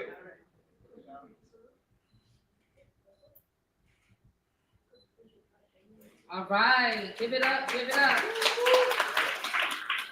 Oh, Wait, hold on, I have a question. Where are you guys contacts though? I mean, I don't know if I came late, but I didn't even hear when you said it, like, how you spell it? yes, you can actually go to, their, I think, yeah, their contact. It's in the program. Not the contact of their names. Is it? I don't think so. Their names, you can just link. Oh, yeah, LinkedIn. They're actually all on LinkedIn. So we are going into our next one, transformational leadership. Understanding the level of cybersecurity experience.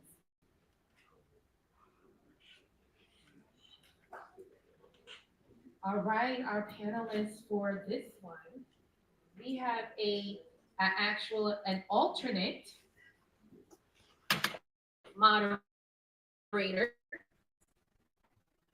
Our moderator for today will be Artist Carlos, People and Culture Engagement Lead from JP Morgan and Chase.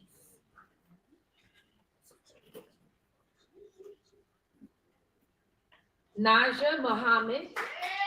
Naja is a people ops professional and recent graduate of the LevelUP cybersecurity and tech cohort with a background in HR and operations in the ag tech industry. Her passion lies in creating workplaces where equity, empathy, and innovation drive both cultural and business outcomes. Naja joined LevelUP to expand her skill set and her network in preparation for a career pivot that bridges technical insight and strategic leadership. Through the program, she deepened her understanding of industry fundamentals while also reconnecting with her own potential during a season to continue her learning journey by pursuing a degree in leadership and management studies at NYU in the coming year. Dion Paul. Dion is a security program manager in Google's Privacy, Security, and Safety PSS team. As part of Google's detection and response team in PSS, Dion is a strategic leader focused on ensuring that appropriate tools and processes are in place to monitor Google's systems and networks for threats. Previously at Google, Dion worked on reducing Googlers' friction with technology, launching new immersive advertising technologies, and scaling access control systems for a global convenient workforce. Dion has experience in academia, public sector IT, and holds engineering technology from Florida University. And his spare time is active or hiking and spends time with his family. Eliza Carter, the founder, CEO of The Candy Shop, a premium leisure wear built for bold, fashion-forward women. A proud alumni of Medgar Evers College School of Business. Eliza is also a published peer-reviewed author and certified Hootsuite social media audit strategist. She completed LevelUP's cybersecurity cohort of spring 2024, always evolving as a lifelong learner and community builder. With a passion for digital innovation and equity, she's currently launching a tech-powered entrepreneurship platform designed to transform access and opportunity in underserved communities. As a business development consultant with Bank United and the Medgar Evers College Entrepreneurship Program for summer 2024, Eliza supports emerging entrepreneurs through strategic guidance and design.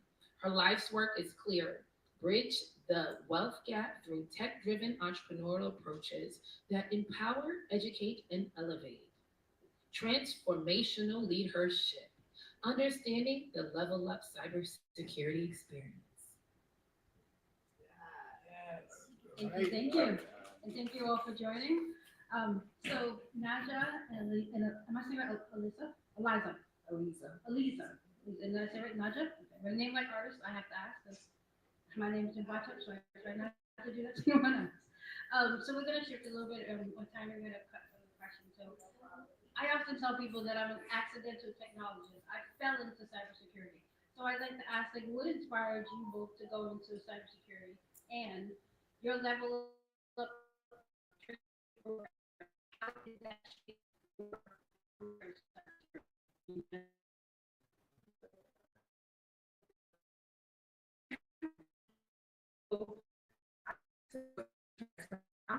More our company was pivoting after COVID, and I was looking for community, like real people. Like, I tired of the Zooms, got tired of everything. And because I'm a learner of life, I always kind of lean on education. So Jay-Z's exhibit brought me to the Brooklyn Library. And it just dawned on me. I said, Jay-Z must be trying to tell us a message. There's got to be a lot of money over there. And that was my reintroduction back to the Brooklyn Public Library and my introduction to LevelUP. And tech is just the way of the future. So it just made sense with entrepreneurship. For me, I came here also kind of stumbled upon the program as well, but I've been in tech space, the non-traditional and definitely not technical side of the industry. And I was ready for a pivot. I was thinking about it career-wise, and I thought I had this idea in my mind that I wasn't going to be able to take this next step and go to this next level without this additional technical training and background. So that's why I came here, thinking, because in my mind I had already convinced myself I'm not that girl. My brain doesn't think that way. I mean, I look at these computer screens, I'm seeing data sets and numbers, and I don't see what you see when I'm looking at it. So I thought if I come here, maybe I can learn. I'm a full firm believer that you can learn. You can teach yourself anything. And then so that's what drew me to the program, and then I got here and I my suspicions were correct. I'm not that girl. I'm not a technical girl, but that is okay. There's something here for anyone. So I never went into cybersecurity. This helped me to confirm that cybersecurity wasn't for me. But I didn't know until I tried. So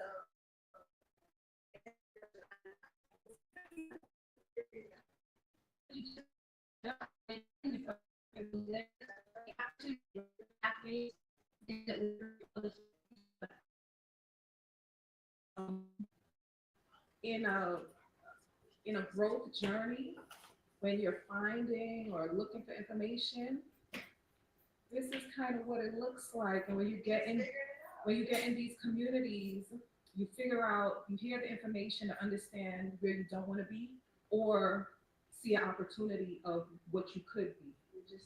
So LevelUP is a premium program. And the first day I think we did class or whatever, the first meeting, I said, oh, this is premium. It was thoughtfully crafted. Yeah. beautifully done. True. I'm gonna fast forward a little bit, Dion. I'm gonna ask you about resources for LevelUP. Before that, I'm gonna dig a little bit into you. Like, so what inspired you? Like, what about LevelUP made you want to be the person that creates these resources for people, the pathways, the bridges? Like, what got you? Sure thing. Good day, everyone. Thanks for your time and the audience. I became a LevelUP instructor because someone saw me in that position. I work at Google. I'm a program manager. Someone who's aware of what I can do, the value that I can bring. Like, hey, Leon, you should go do this thing. I was honored to meet these amazing, brilliant ladies, women, and also their lead, Lauren, who unfortunately couldn't be here today. But I was humbled and honored that someone saw in me what they wanted to get out of this program. I'm involved in cybersecurity, similarly because not many people wanted to do it. Saying it, full transparency, when I go to work, when I look at the screens, there's no one like me in the big rooms. And it's humbling in a sense because I lead teams, I lead global teams. So being able to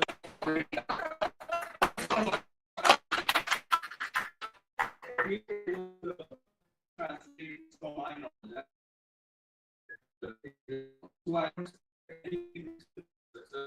I think is what allowed me to hopefully be impactful. It's so great to see everyone outside of the classroom and go on to do even bigger and better things. I tend to think of myself as a runway builder, not just bridges alone, build a path behind me. And also because I'm an aviation person, but we'll save that for another time on discussion. The other part about the whole distance conversation was like what resources that you can share for people. Like there's someone in the audience who's interested in going to cyber or learning more about the LevelUP program. What are the resources you can share? Yeah, resources. So I would get a bit tactical right now. We heard about ChatGPT. I happen to be employed by someone that makes a powerful AI tool called Gemini. Yeah, I know it. And I actually this was somewhat of a question that I got in this year's class. And I encourage you all to test it out, try it out today. Go to Gemini, and there is a feature called Deep Research. And what I did, I simply put in the cybersecurity, introduction to cybersecurity. And I also taught a course called Coursera, on Coursera called Google Cybersecurity. I'm an instructor in that as well. So shout out to that. If you do take the course, you'll see me in it. But I took the name of the course, put it into Gemini Deep Research, and I don't think I prompted it what anything beyond just the name itself. It gave a breakdown of the course. It gave suggested timelines. It gave study materials. So if I could encourage one thing, given the brevity of time we have, get your hands on those AI tools.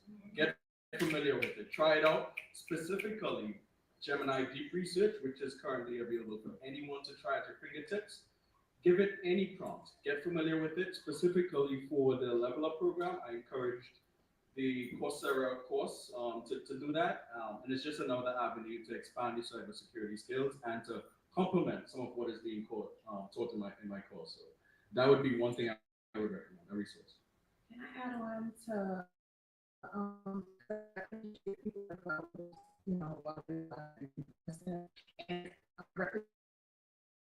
and the LevelUP program, not knowing the instructors, it's very refreshing to see culturally familiar people in such leadership with information. It made me want to digest, and your ability to communicate, like you just understood how we needed to be told the information so we can maximize. So thank you. Thank you for that. Thank you.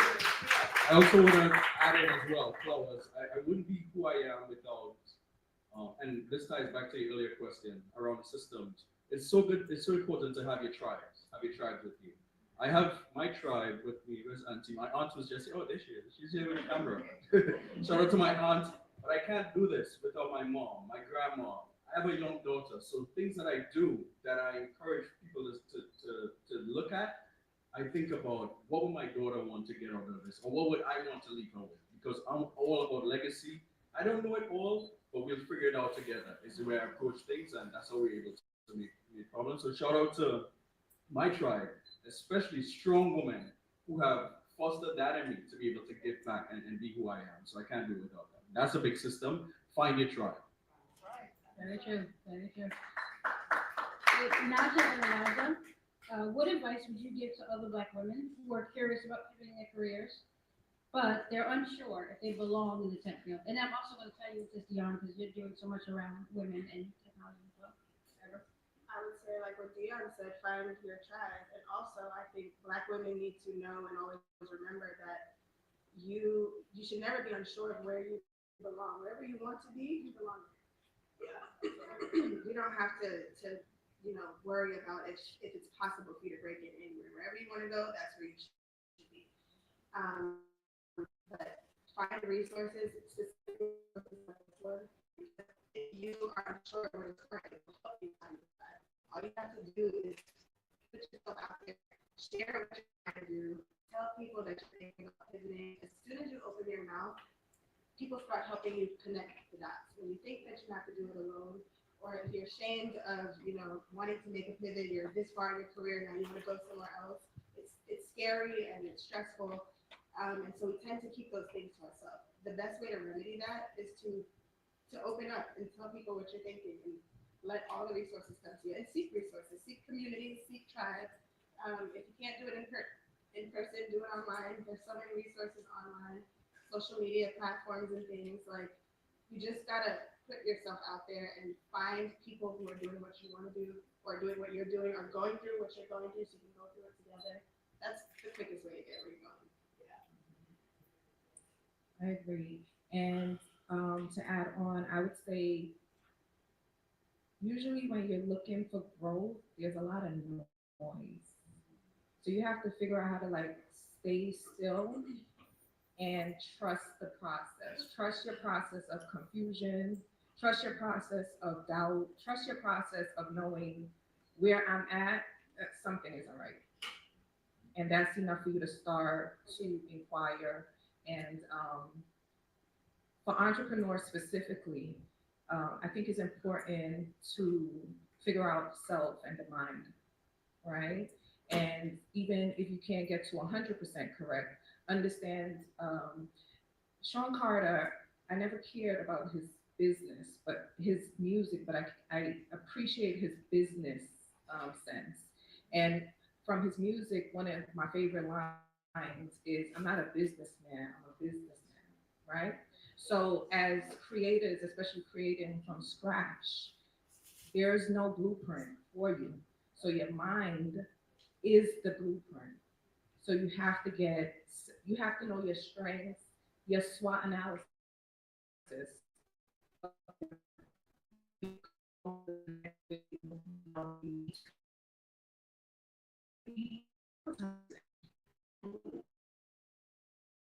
Have accountability to also you need people better than you found them, right? Yeah. Yeah, this is a good one. And I'll keep it brief. Beware of, historically we've had glass ceilings on tops. We feel like we can't jump too high because you bump your head, or you just can't see what's on top there. But also be more mindful of sticky floors. Sometimes you are your own, you won't move because just do something, especially for entrepreneurs. Just try it out. I have a 9 to 5 corporate, I like to say. It's a decent. They're lucky to have me. I'm lucky to have them as well. But I also have business. I have my business. I'm a certified drone pilot. I have an aviation business. So those things. And I wouldn't be able to do that if I don't make the time. So managing your time is so important. And that said, it's not always about what you should do or what you should stop doing. Because by stop doing things, it gives you the time to do the things that you need to do. So no one can tell you that. You need to know yourself. But really understanding the things you should stop doing, and you know it. Everyone here knows the things that they should stop doing. I won't say the scrolling. I won't say the news. I won't say the media, but we all know it. Because we all have this thing inside of us that just wants to get out. But it won't get out if you're doing things on top of it. It won't find its way. So by stopping doing things, it sort of naturally flows and it finds its way. And I'll give you a perfect example of that. This morning, for this panel, I had to make might seem like a light decision, but my kid's last soccer game was today. So in support of me being here, I had to explain to them a bit, hey, we're doing this because my daughter is actually going to Medgar College. I know there'll be folks around here who will probably help her in some way. It's always a balance of family and professional endeavors and service. This is part of my service. I create time, I create space weekly. So and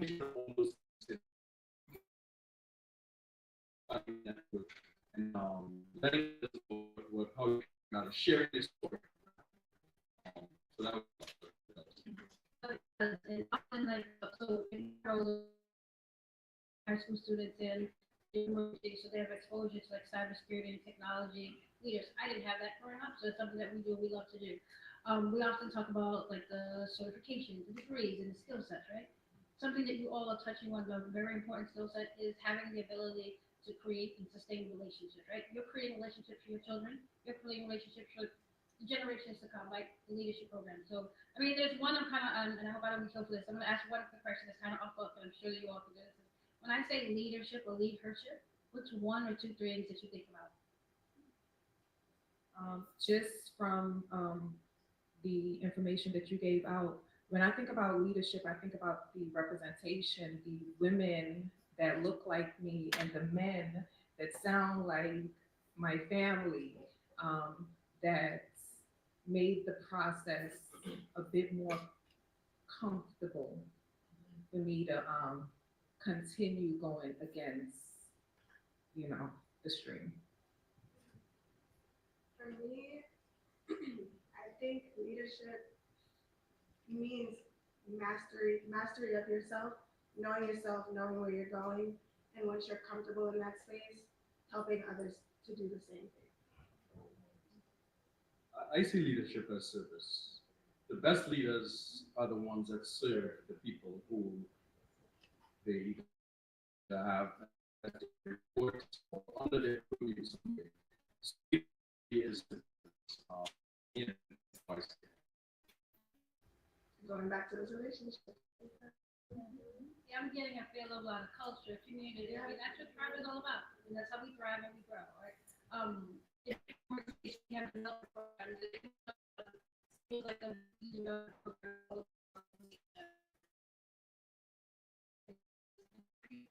not be comfortable, be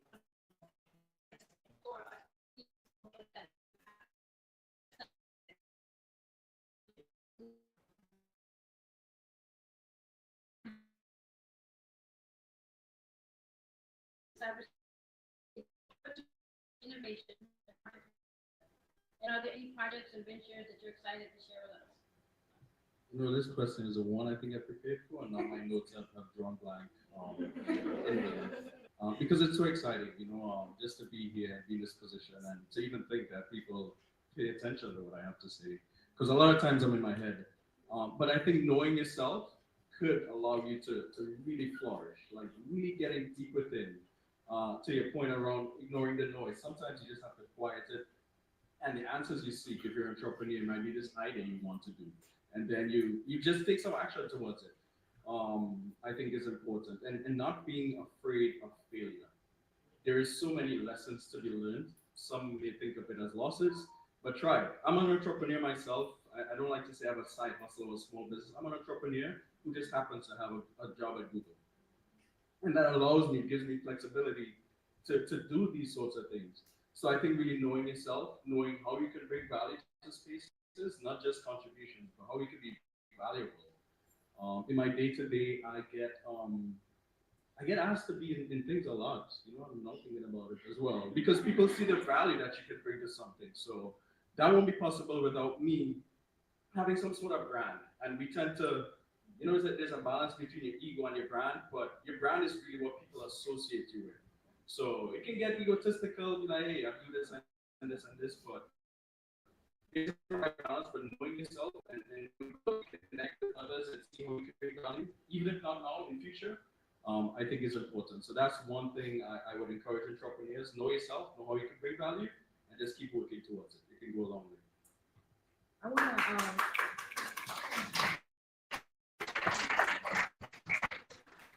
during that session that he was teaching, and one of the values you shared that the information, especially on a brick and mortar to transition into fully e-commerce, is the project on the use AR or AV to do virtual try-ons. So that information that you shared ignited me to look deeper into the terms that I was missing, to go further into research to develop and continue growing my brand. Characteristics of a leader. Writing that in someone else. I actually forgot about that. That was the project. Yeah, I think it's important to mention because I hate to keep going back to Google. I don't like that to be my identity, but the visibility and the scale, it's humbling to think the things that I've touched, everyone here might have touched it in some way. Use Google, use one of the products.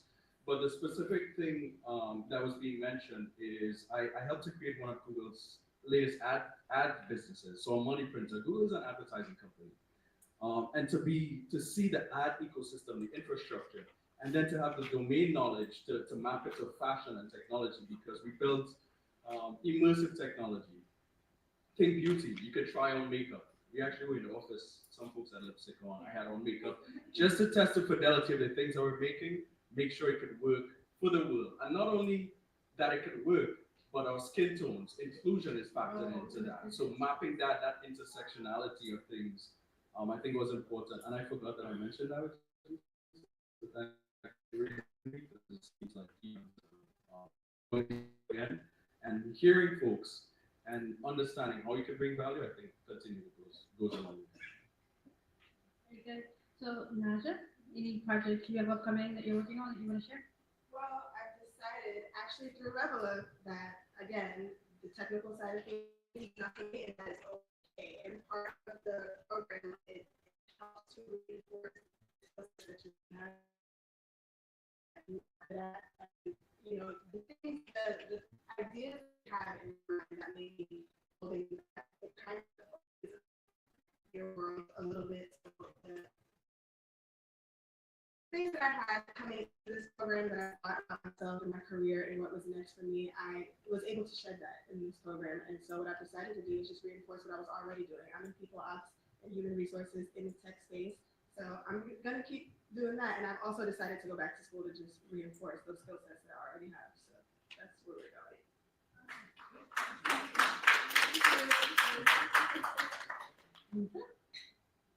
What is next? So LevelUP,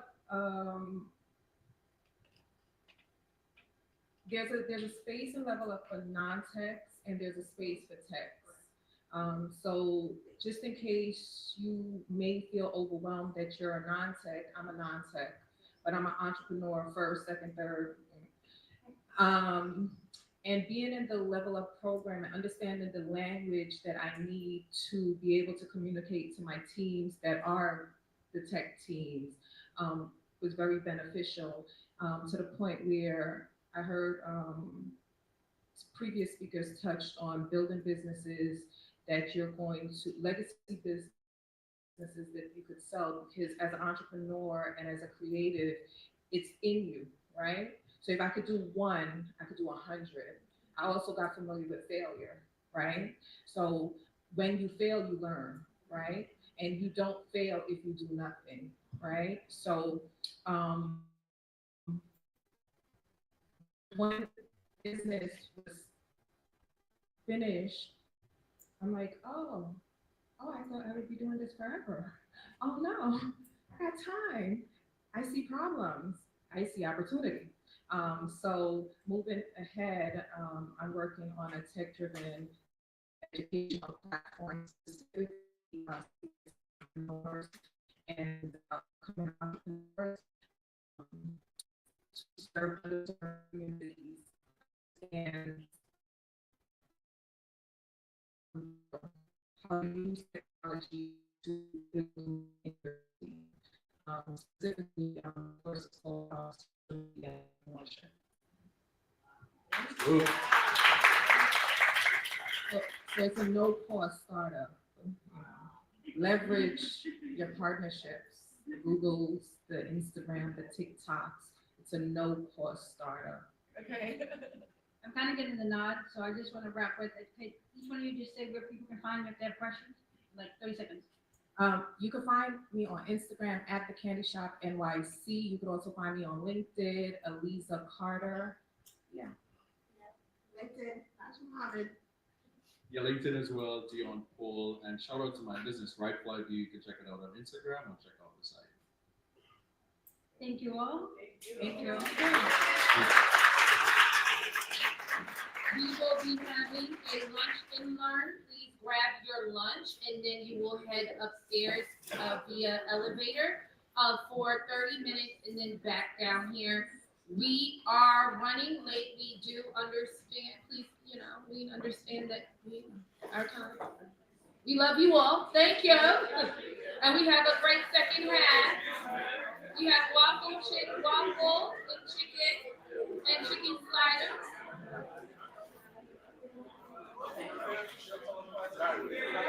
You will grab your lunch, go up there for lunch and learn.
we can actually connect you to some.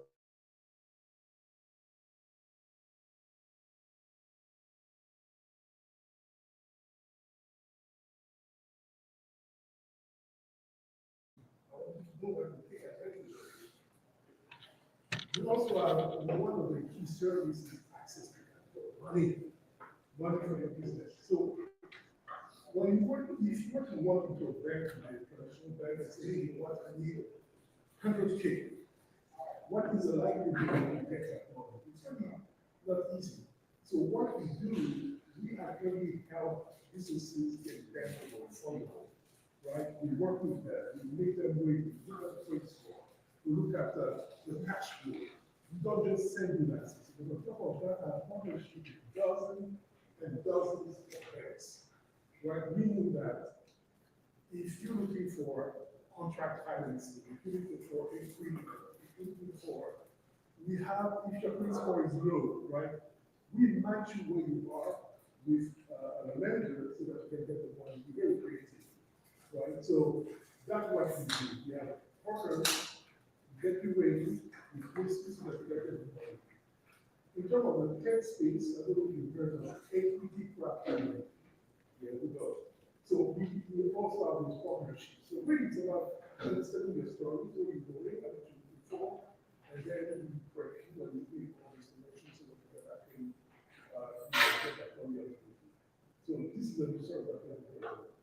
Another one is NWB certification packages, right? So if you want to take care of a contract, we help you with all the packaging of it, right? Because if you have questions about the document, so that you get you ready to get a contract, and actually after NWB certification, we also help you from the post that NWB certification. Okay?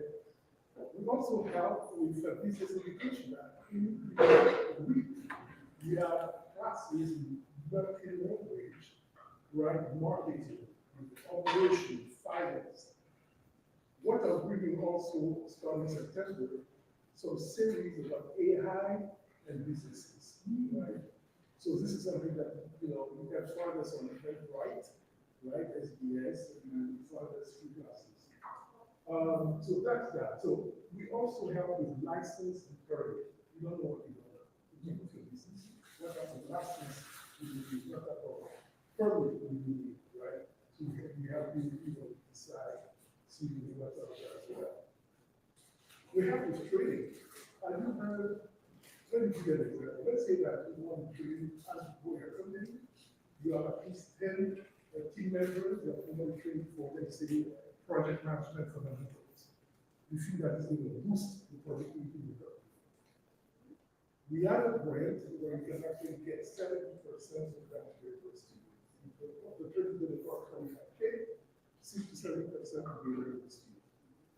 And not a lot of people know that. So this is nothing to keep in mind as you go to company, you have the numbers, this is money available.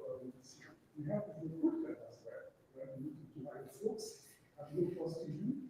We will actually have 30 candidates sent to you. So this is extra help. You have to do maybe a whole recruitment as well. Okay, so we also have everything that has to do with supporting getting the role. We talk about creative counseling, right? We talk about creative builder roles, right? So those are the things that you can have to do. So it's really the one-stop shop where you can walk in, you have a business consultation with some members of my team and myself, and just get resources attached available to you, right? The business education are phenomenal. If you attend an operation webinar, 2 hours, you're going to be in class with 50 entrepreneurs. So what I'm saying to businesses, not only getting the knowledge and the refresher of the knowledge, but you also get into network. Right? I'm going to say, hey, my name is so-and-so, this is what I'm doing. All of a sudden, you will see all sorts of things happening.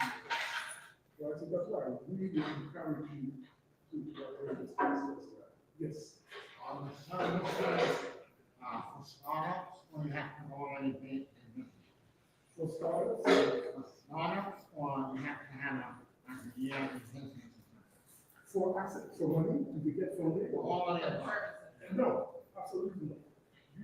You basically, schedule a competition first.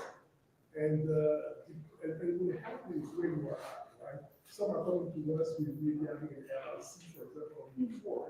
Or some are coming and say, oh, I've done an LLC, I went too fast, now I realize I have to perish. I did a mistake, I think I've come to you first. So that's why it's always good to just, oh, that's what it says. You have a roadmap, and that's it, right? Then you do things right.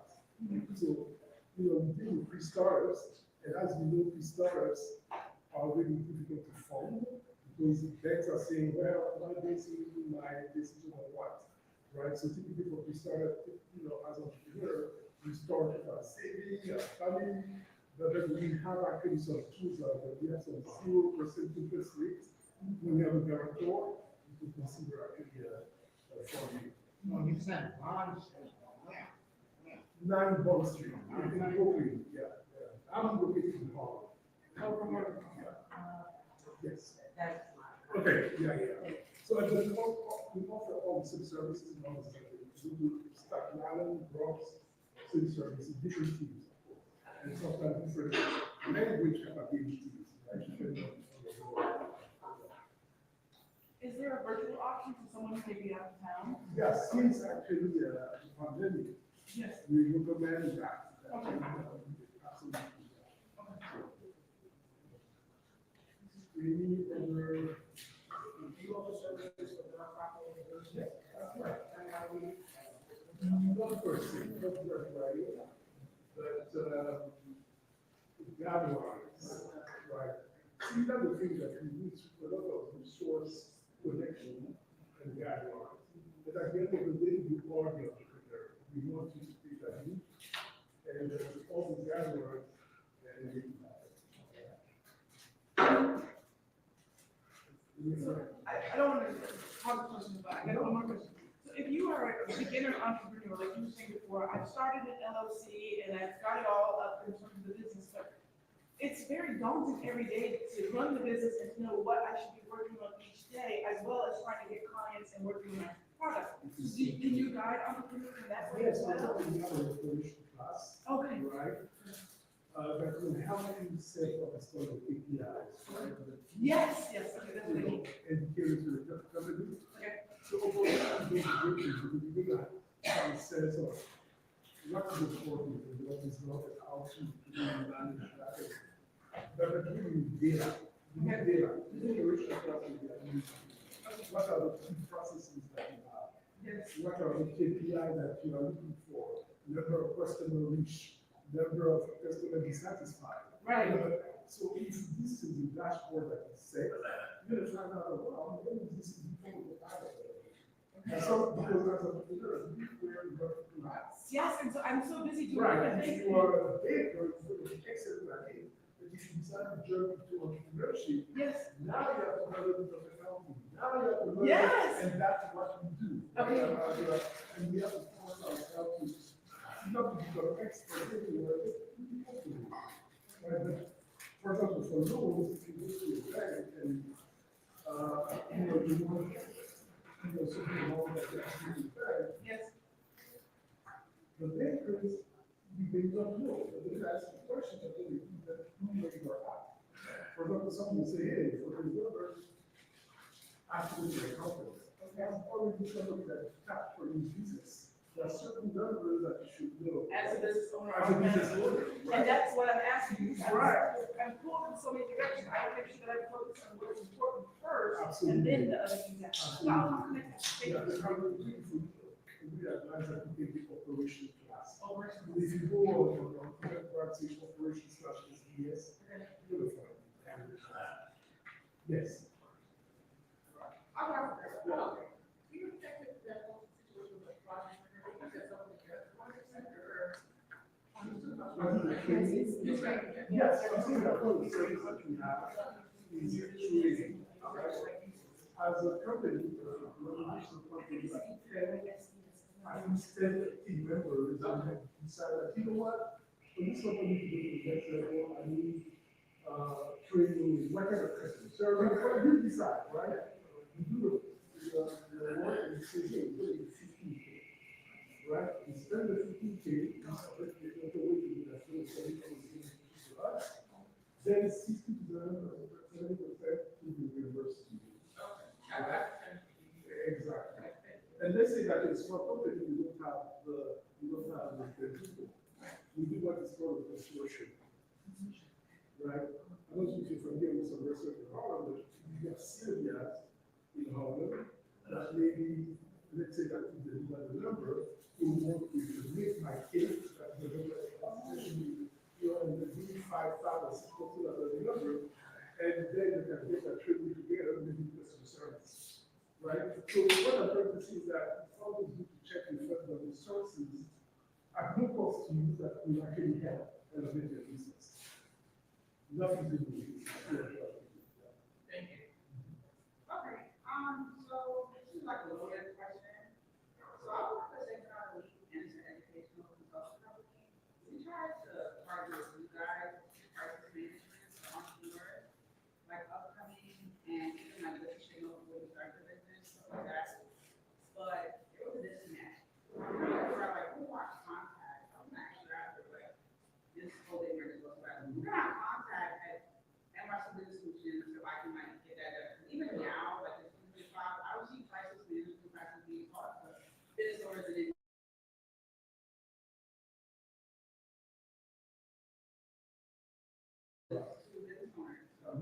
So when you say crisis management, are you talking about emergency? Are you talking about only here?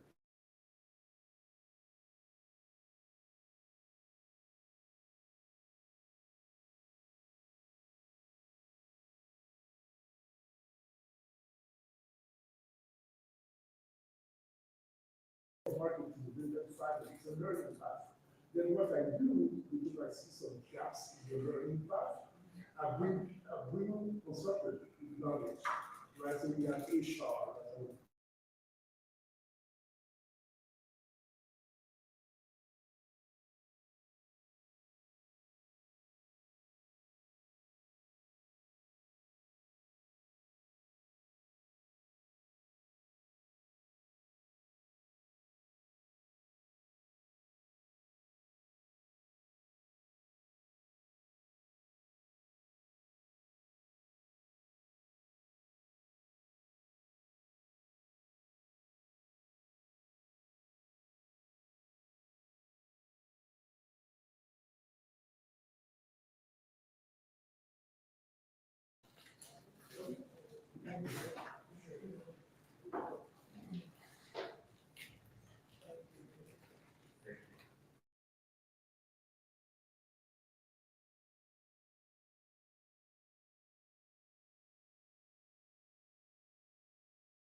Welcome back, welcome back. Y'all know that song well. Okay, good, okay, good. We got some people that's over 40, that's my point.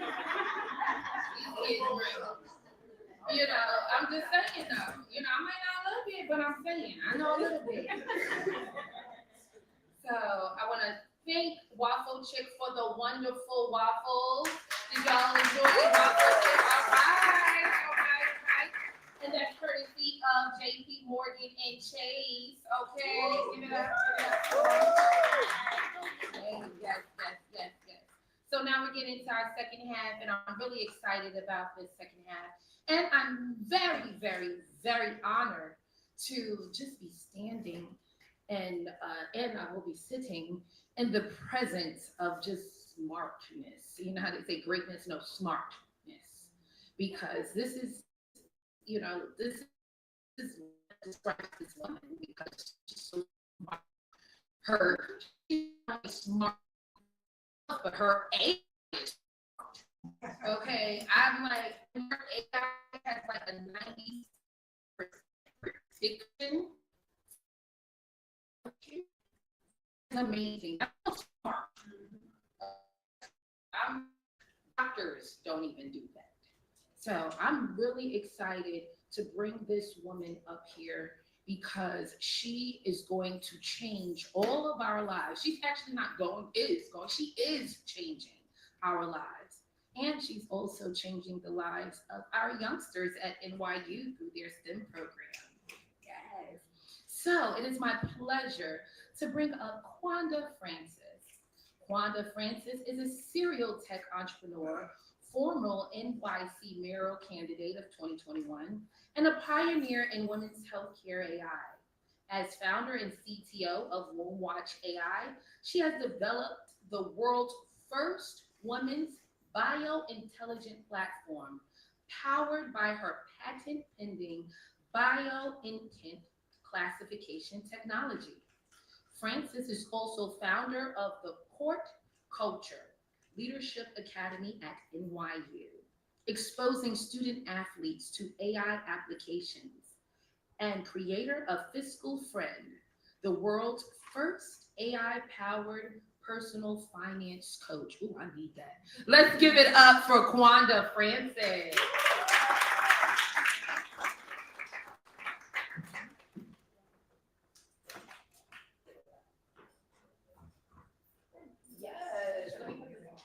Yes. I'm so excited because I said, you know, first want to give a shout out to my one of my co-producers, Madonna Wambua. She was expected to be here, but she's doing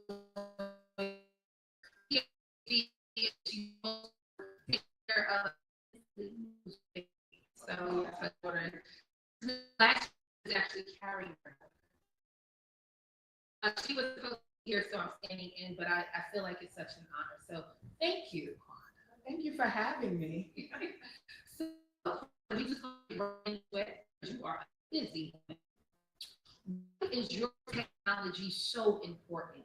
And what makes your technology different from all of the other health tech companies presenting improvements and healthcare quality solutions? Okay, well, what I will say is that I built Watch AI with the vision of solving the fragmented healthcare problem. And for Black women, for all women, but as the technologies behind it, it was important for me to develop technology that centered, right, the most impacted. And so that's what makes Watch very different from all of the other technology companies, femtech companies that are out there that are trying to really tackle personalized medicine. I really, put all of my background and my training, your colleague is working on a PhD, I worked on a PhD. Everything that has ever impacted me from adolescence to now perimenopause, I put all of that into this system.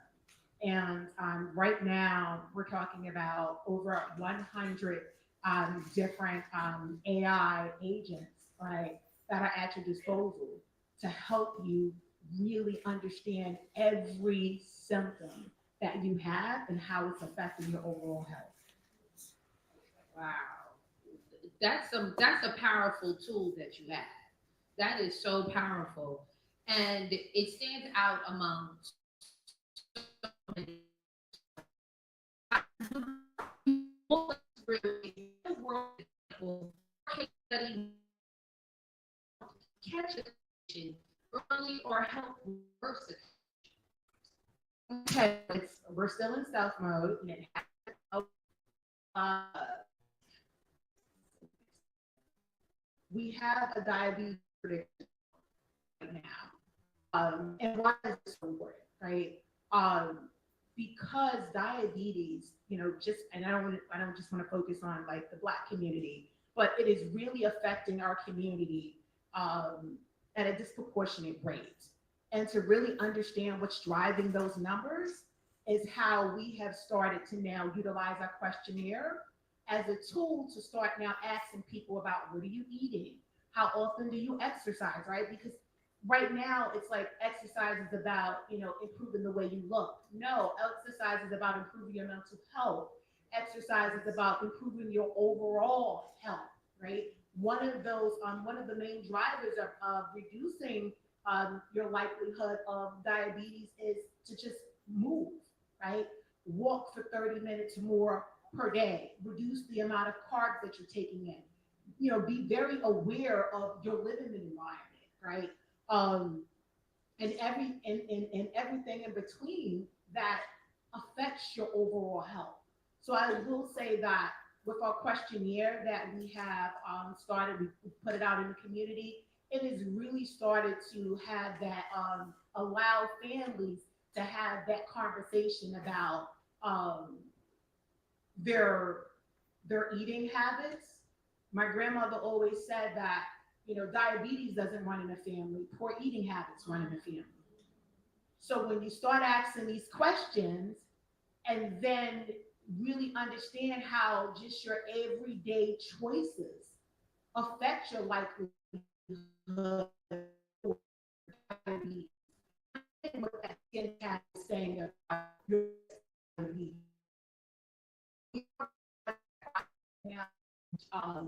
Give communities information they need to go to help them understand their health. That is one of the things that I would say that we immediately without actually completing the development of the platform. That's good. Let's give that up for diabetes prevention, because we need that in our community. So many times, like you said, it's the eating habits. It is definitely the eating habits. So everybody talks about data privacy and ethics and AI. Are you stealing my stuff, or how you getting my stuff, or where you put my stuff? Third party information, very concerning. So preventive AI relies on a lot of data, and you spoke about that. How do you ensure that the data is accurate and ethically sourced? Well, I'm the Black technologist behind it. So I know someone here said, she referenced Jay-Z a lot. And, one of the things he would say is that, men lie, women lie, numbers don't. Well, that's not accurate, because there are men and women behind the numbers, right? There are men and women behind the data. So, I take that approach with, again, with the data that I am interested in and influencing my models, right, comes from my perspective as a Black woman, right? Like, and I'll give you an example of this. When we were building out one of the models, it was important for me to add provisioning and information about the products that we use, right? I'm like, I want a decision system. I allow someone to here's this right here. scan the barcode on that product and allow, and in real time, have your, I'll just reference it as an AI, have your AI agent now tell you how the implications of using that product may help that affect your overall health. That's something that's important to me, right? So that is one of these sort of features that I built into it, right? I'm also very conscious of what I eat. So with the nutritional aspect of it, these are portions of the features that we are actively rolling out, and I'm sharing this publicly for the first time because I had a conversation with another one of the panelists about just we're in this space now as a technologist where I have these amazing things that I want to do, and then you have big conglomerate technology companies and individuals with far more resources and connections that are like, well, we want to build that too, right? So are they just trying to steal your idea? yes. So we right after our community event, we had a very violent data breach. So our proprietary data, customer data, of course, was not compromised because, again, the technologists behind that, I worked for the NYPD and Intel. So from a cybersecurity perspective, right, it was smart enough when we're building a system to separate things. So if one portion of the system is compromised, right, it doesn't affect the other sort of services and portions of the systems that we need to protect. But I said all of this to say that there's just so much that goes on in terms of like building in the space and trying to solve problems that the healthcare system doesn't have to be solved. Sure, people are all our. So when you have hearing something that is immediately going to tell you, hey, you probably should not eat that because of A, B, C, and D. Now that was one decision that now reduced your risk for all of these other underlying conditions. Like PCOS is it's a metabolic condition, right? And I'm not a medical doctor, right? But I've worked enough with the data to start seeing the same patterns.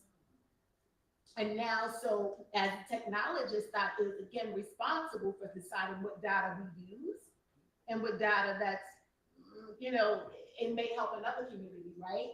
But I want the data that's going to help our community. I get to do that, and that's what makes my model so much more accurate, especially for Black people and people of color. So talk about those numbers, talk about accuracy. Let them know, brag on those numbers. Can you let them know? Yeah, so we have our diabetes prediction model right now has a 97% accuracy rate of predicting the likelihood of diabetes. So now what does that do? Now when you understand your risk, the other side of Women Watch now gives you the tools to reduce the risk, starting with every single decision that you make. That perfume that you use, it may smell good, but it looks like it's increasing the lung cancers that we're seeing amongst women. So it's very important to really start understanding how every decision that we make can be impacting our health or so we're going to go into the last question. What is next? Okay. Yeah, so what's next? We just secured a partnership with NVIDIA.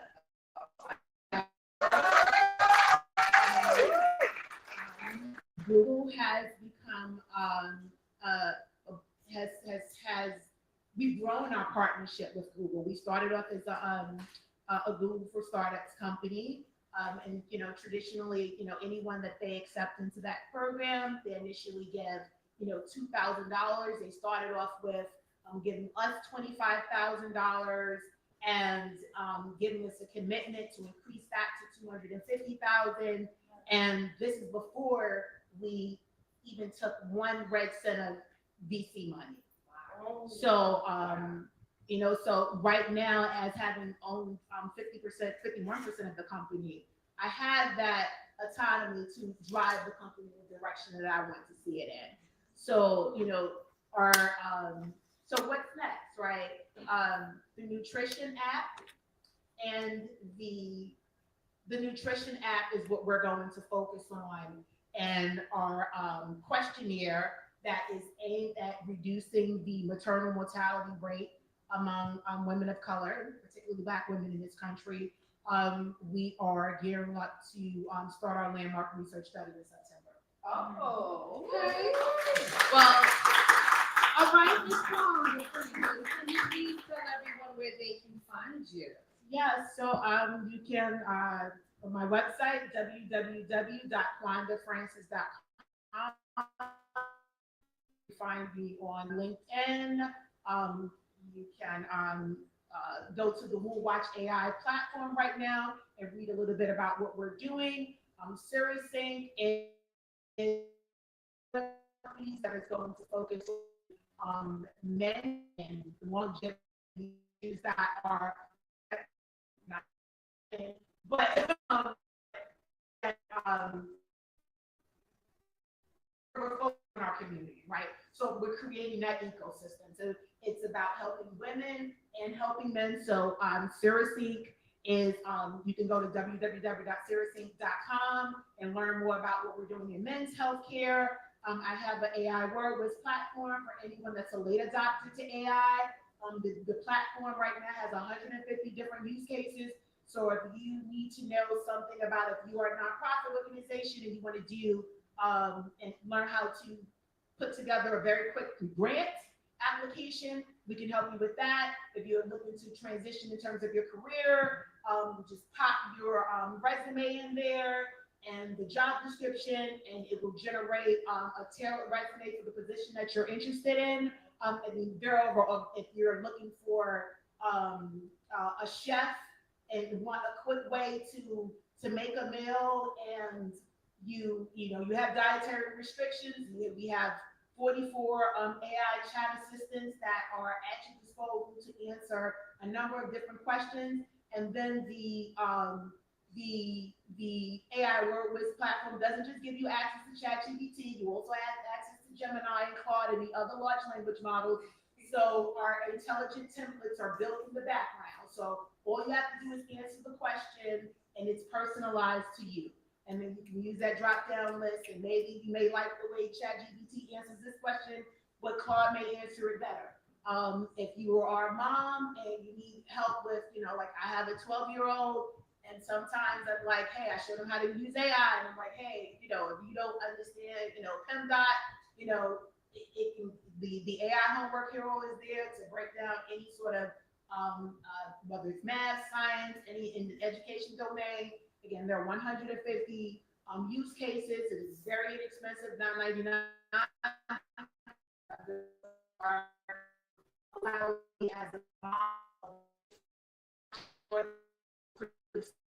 The platform thinking of everything that I may possibly need in a day that allows me to be productive, and then now it's available in the market right now for everyone.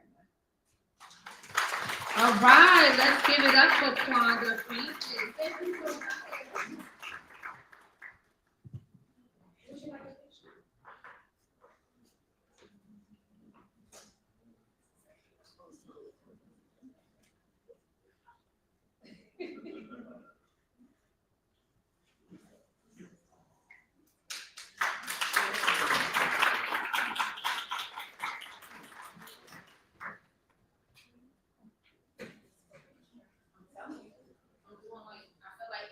If y'all know about Living Color.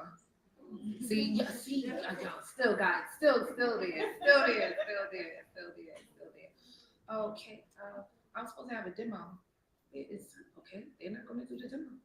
Okay. So, let's give it up one more time for Miss Kwanda Francis. So So now we are going into our third panel, and this panel I'm really excited about. This is Future Forward, Tech Education and Empowerment for Next Generation of Black New Yorkers. So we are going to work this out because, okay, I have the, oh, there they go. Okay, are we going to, y'all ready for the presentation? Damsel, are y'all ready? Okay, so we're actually going to do a presentation, a 5-minute presentation with Damsel in Defense. Damsel in Defense is actually a safety brand, and they actually have rolled out AI product, and she is a woman-owned business in spite of really supporting Black entrepreneurs. And we have 2 of her independent mentors here. So Sapphire Wilson and Stephanie Hammond. We had a video, but the video is not currently working. Okay, let's make it work.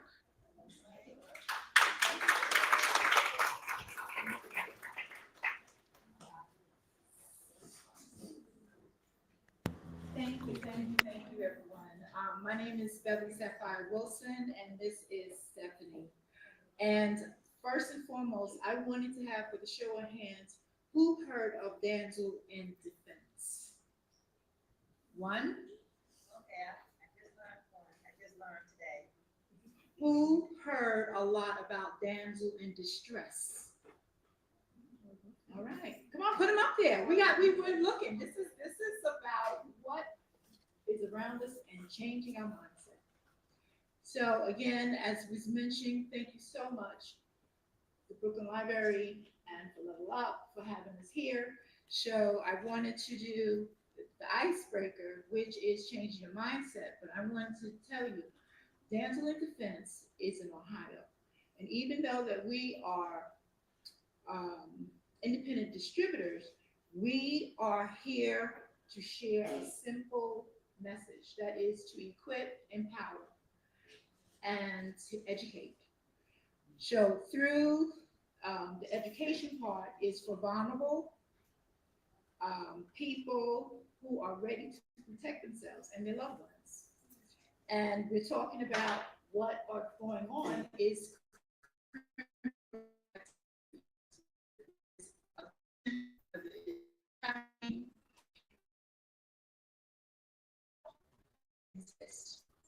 for myself, I am a survivor of 9/11. That's trauma. That's my connection. Because when you talk about anything that you love and have a passion for, you should be able to know why.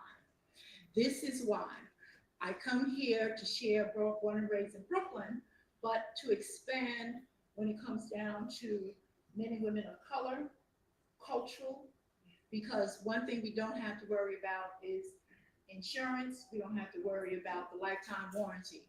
But the product is what a lot of people have. Pepper sprays. Who knows that pepper sprays in New York State and New Jersey is illegal? Show of hand. But you may have someone who carries it. Am I correct? Okay, so moving forward, I just wanted to we're going to split up our conversation, but I just wanted to let you know how powerful what we do and why we do it. And women of color, we need your support in something that we rarely talk about, but each one of you is going to have one of our gifts that have our information, and please, the networking is done. So I'm going to let Stephanie begin to have some fun here.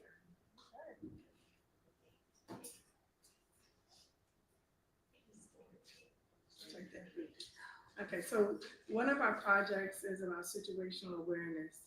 So just to give you a hint, situational awareness is being aware of your environment, your exit signs, the people that you see in surrounding areas, what colors they're wearing, their hair color, do they have glasses on, things like that.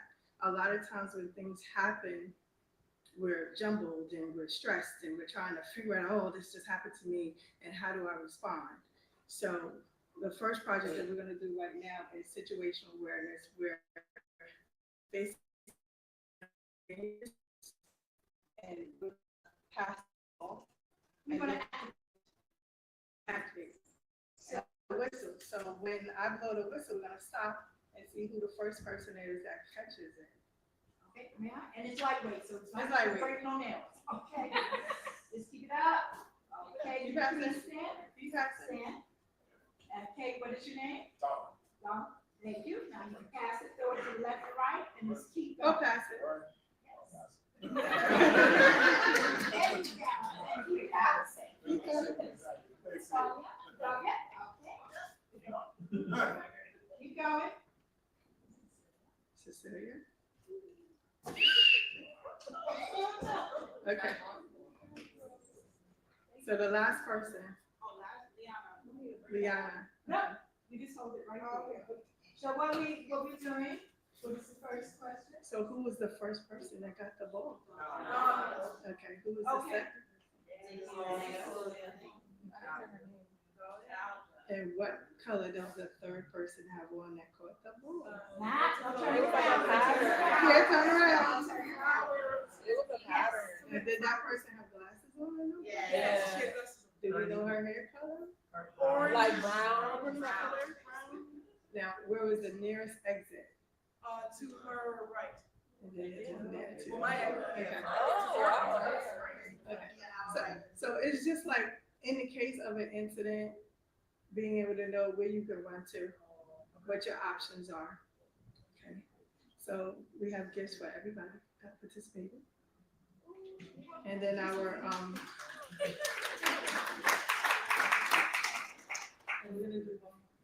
So with this said, Damsel in Defense, why we're here is two things. Who have iPhone maybe fob locators? Anyone is aware of that type of device that you may have? Yes. Very good. Well, we have, Damsel in Defense have a fob. I'll do this in a second, right? This is my little bracelet. This bracelet hold we have for stun devices to activate. So if anyone snatches it away from you, we have it. But what's interesting is our fob. So this fob you keep on you, not on your keys, because with this being activated, once I activate it, and Stephanie will just in the front row, whatever, will show you, this blue piece here, you have up to 5 people. The app is free, Shield Community. You don't even have to have a device. It's up to 5 people. When this is lit like this, on your phone, on the people that you have initiated your trust with, will have a text, I'm unsafe. Unsafe. We have this in this one, and she also is going to have a hear me out, which has a silencer and have an alarm. When this is turned off, you'll get another text saying I'm safe. But guess what, ladies and gentlemen? It's also a tracker. We're talking about abduction. We're talking about our teenage men, young ladies and men, maybe in college campuses. This is a new year, new beginning. It's not about where they are. It's like, if I get this, time starts now. As opposed to, oh yeah, you said you're over limits, but now you're over there on across town.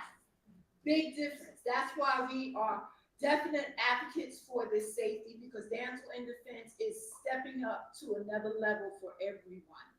And when it comes down also for our little, especially with the kids, it's not in their book bag, it's not in their keys, it's on them. Whether it's inside, is it clamped onto them? Because once they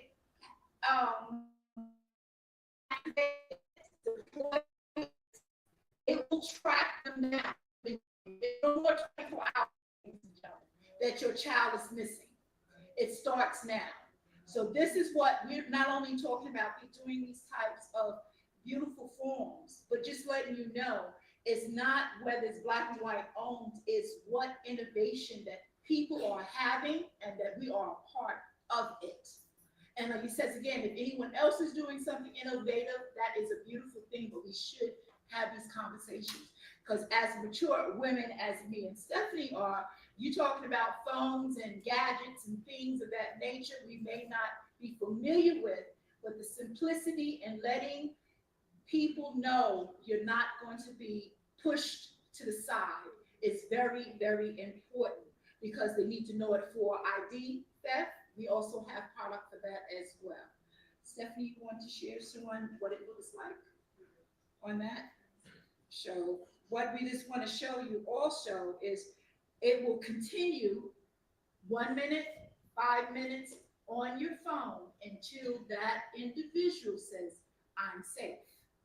And if they take the phone away from them and they have this on them, then you know, no, they're not responding. Guess what? How about you have an elder at home? You know, you can do wonders with someone's idea and then change it for the betterment of what we need in our community. And right now, when you're looking at statistics, yes, it's dark, but it's real. Dental and defense representatives will come to your organization, talk. We also sell the product line, but information is the #1 key. Why I do this? Because we have too many situations where we think that we're supposed to hold all this information in, mental illness, and we get an opportunity to share this. So if you want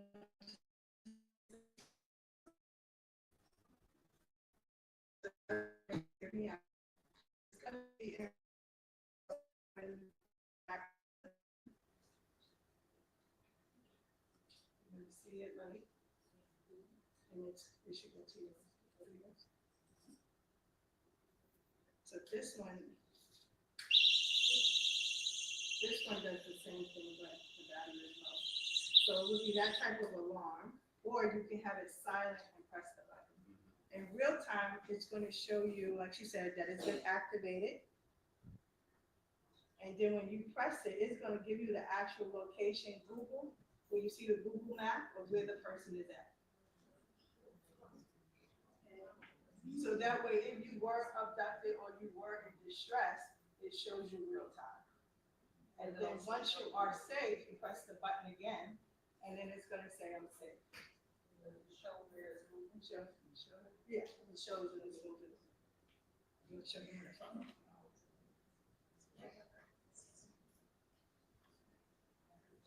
So you see now with the AI and the technology, they're putting it in kids' barrettes and kids' shoes. So we gave everyone cards, scan cards, where you can also download it to your phone. Okay? Thank you.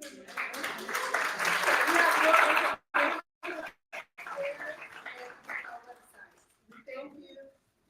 And we got some giveaways. Give it up for safety with AI.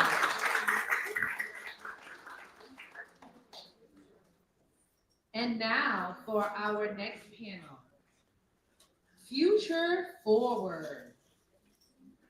Tech education and empowerment for the next generation of Black New Yorkers.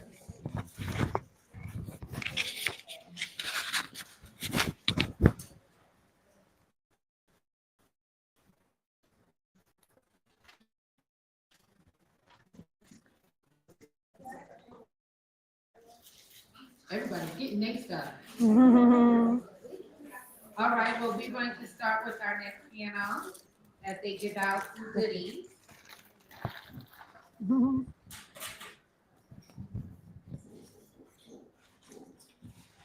Future Forward, tech education and empowerment for the next generation of Black New Yorkers. Our moderator for today is Etophia Rodney. Etophia is the CEO of Juneteenth NYC, Executive Director of Umoja Events, and founder of AR Business Expansion. She speaks from the intersection of purpose, people, and progress. Althenia Rodney.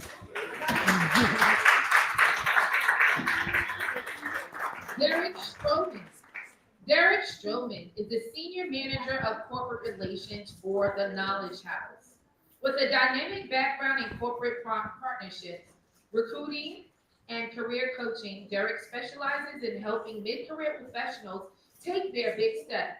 His work in workforce development has included partnering with leading organizations to build early career pathways, securing resources to scale impact, and gaining firsthand insight into how top companies grow and retain talent.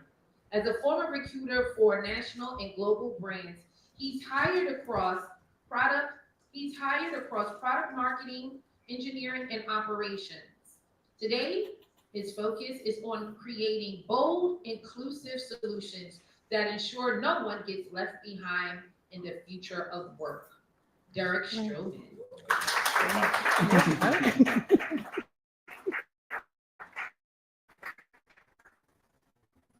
Kenrick Small, Business Director for the Manhattan Business Academy.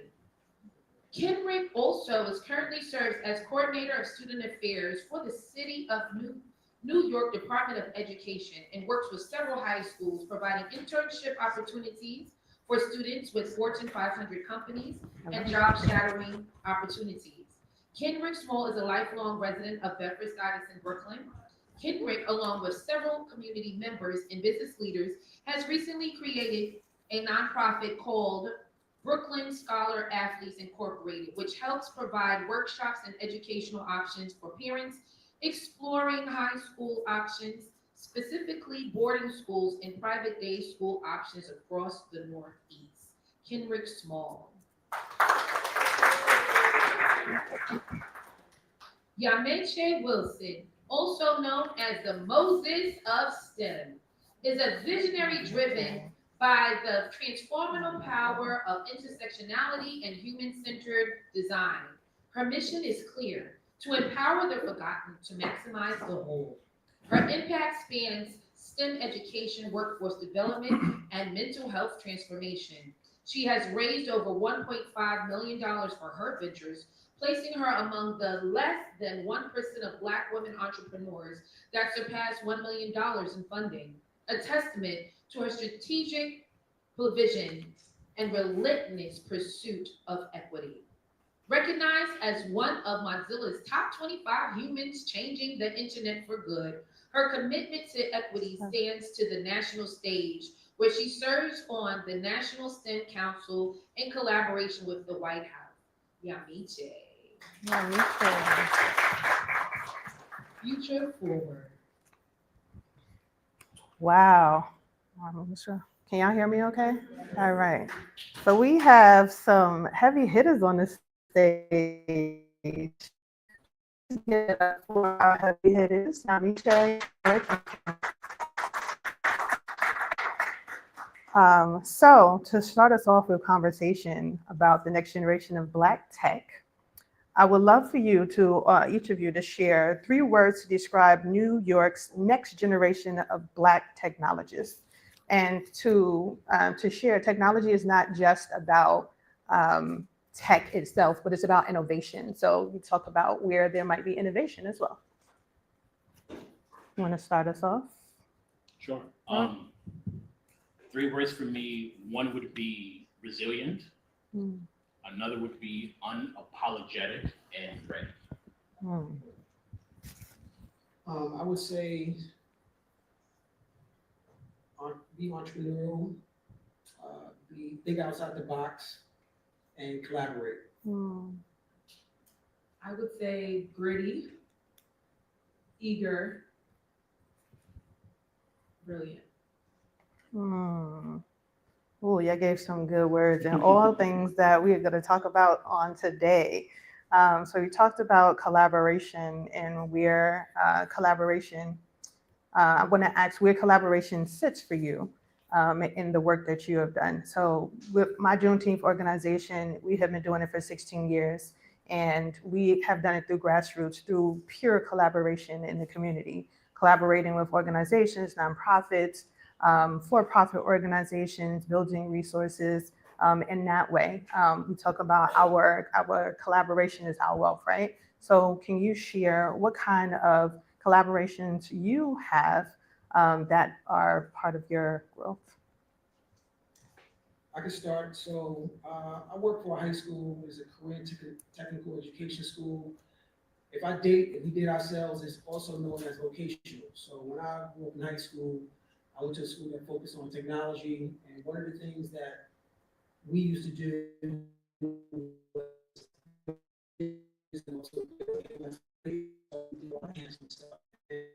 now that when I was in high school, we collaborated with investment banking firms. So now at my school, I work at Manhattan Business Academy. We also do very similar collaborations and partnerships, if you will, where we partner with financial literacy firms, we partner with investment banking firms, and these firms provide a platform for our young people to get exposure to the financial industry, also learn about different careers in finance and industry, which we are underrepresented. And we can enter those rooms and also collaborate with these agencies and look at internship options, job shadowing options, which we do as well. And internships is very important for our young people, and particularly people of color. So those are some ways that we collaborate. We also collaborate with the Department of Commerce and also nonprofit organizations such as you mentioned, and any industry partnership that we think can help benefit our young people in our schools. Michelle, would you like to go next? Absolutely. And thank you all for having me. It's such a privilege to be here. I thank God. So for Black Sisters in STEM and our for-profit organization Candor, which is an intelligent mentorship platform using AI, we cut across what we call tri-sector. Private sector when it comes to companies like Google, Facebook, or Meta, and then also the nonprofit sector as well. We work with universities, we work with cities. For example, Philadelphia's top education fund on STEM. We work to put all of their fellows on as mentees on our platform to be mentored by all of the tech professionals in Philadelphia. And so that is the public sector. And then of course, then you have the social sector, which is like nonprofits and such. And so we're always working with amazing other nonprofits for Black Sisters in STEM, where we're sharing information or just trying to support their Black female students in STEM, because we're really specific. And because of that, we're really intentional. And not like they are, but every time I talk to the Black women in those organizations, they always say the same thing I said when I was a part of the amazing organizations like MLT and SEO. I was missing the fact that they would acknowledge that I am a Black woman. I do not show up as a Black man. A Black man shows up still with a male gaze that helps him. Yeah. I don't have that. And these are things that we support and walk them through, guide them through, even conversations about hair, right? How many organizations are having conversations with Black women about their hair? And yet we have research that showcases that over 80% of Black women are scared or have anxiety and fear about their hair going into interviews, right? So you wanna have a career, you're gonna have an interview, but what do you do with your hair? Yeah. And who's talking to you about it? And how to show up authentically, but also to know that if some place doesn't like the way that you even think you want to pull up with your hair, probably shouldn't be there, right? And honestly telling them that we're not going to fit into a mold or a standard just for a job, because they need you more than you need them. And so that is how we work at Black Sisters in STEM and Candor. All right, clap it up. Right? So, I mean, for me, my role is I work with all of our corporate partners. So collaboration is a part of the game. I work with them in terms of like funding our programs, getting volunteers, as well as like hiring. So there's three partners that come to mind in terms of what a complete partnership could look like and something that like actually works. So for one, with Bloomberg, they've been a partner since I want to say a couple, maybe like 6 years now. We do an annual hackathon with them, which I think is amazing because it really helps people use their skills on like actual projects. They've also hired some of our fellows, which I think is also great. We do well, our chair is also coming sponsor really that the Knowledge House is doing. Another company that I can think of is Barclays. Barclays, their centers, the arena's right there, but they were a key sponsor in us to expand to the Newark. So they really believed in our mission enough to give us our first dollars to take our program from the Bronx to there. So I think when you're thinking about your partners, it's more than just funding. Like sure, the funding really helps to make the program sustain, but we're looking for something different, something to where you can actually see the growth within the fellows. And then lastly, which I think is very important, is when partners speak for us in the rooms that we're not in. News Corp is one of our newest partners. We're doing another hackathon with them. We did one earlier this year, but the team that we have, like, they really fight for us to get as many sponsorship dollars as possible. So when I give them stories of things that are happening and all that, but like I can hear them in these rooms where we're not in there, but they're saying about the great things that we do. So I love to see how whenever we're working with someone, is more than just dollars. I think a lot of the times people think I can throw money at this and the problem would be solved, but that's not like the case at all. Especially when you have the programs that we're doing, when people are getting exposed to something that they don't know of. So you need to have that additional the support to really make sure that the goals that we hope to like actually get to are going to be done. So collaboration is key. Awesome, thank you. And I'm going to go a little bit off the script on this because we are where we are in society right now. And as you were bringing up about your collaborations and relationships that you have, it comes to mind with where we are with the administration, right? And with DEI challenges. So just talking about that, the question here is talking about just what are some industry challenges, but I want to know some of the challenges that you've experienced, especially with your partnerships and your relationships as opposed to where DEI stands. You want to take that one? Yeah, I feel like for us, luckily, I think that a lot of our partners aren't like coaching. So that reassurance is like super helpful.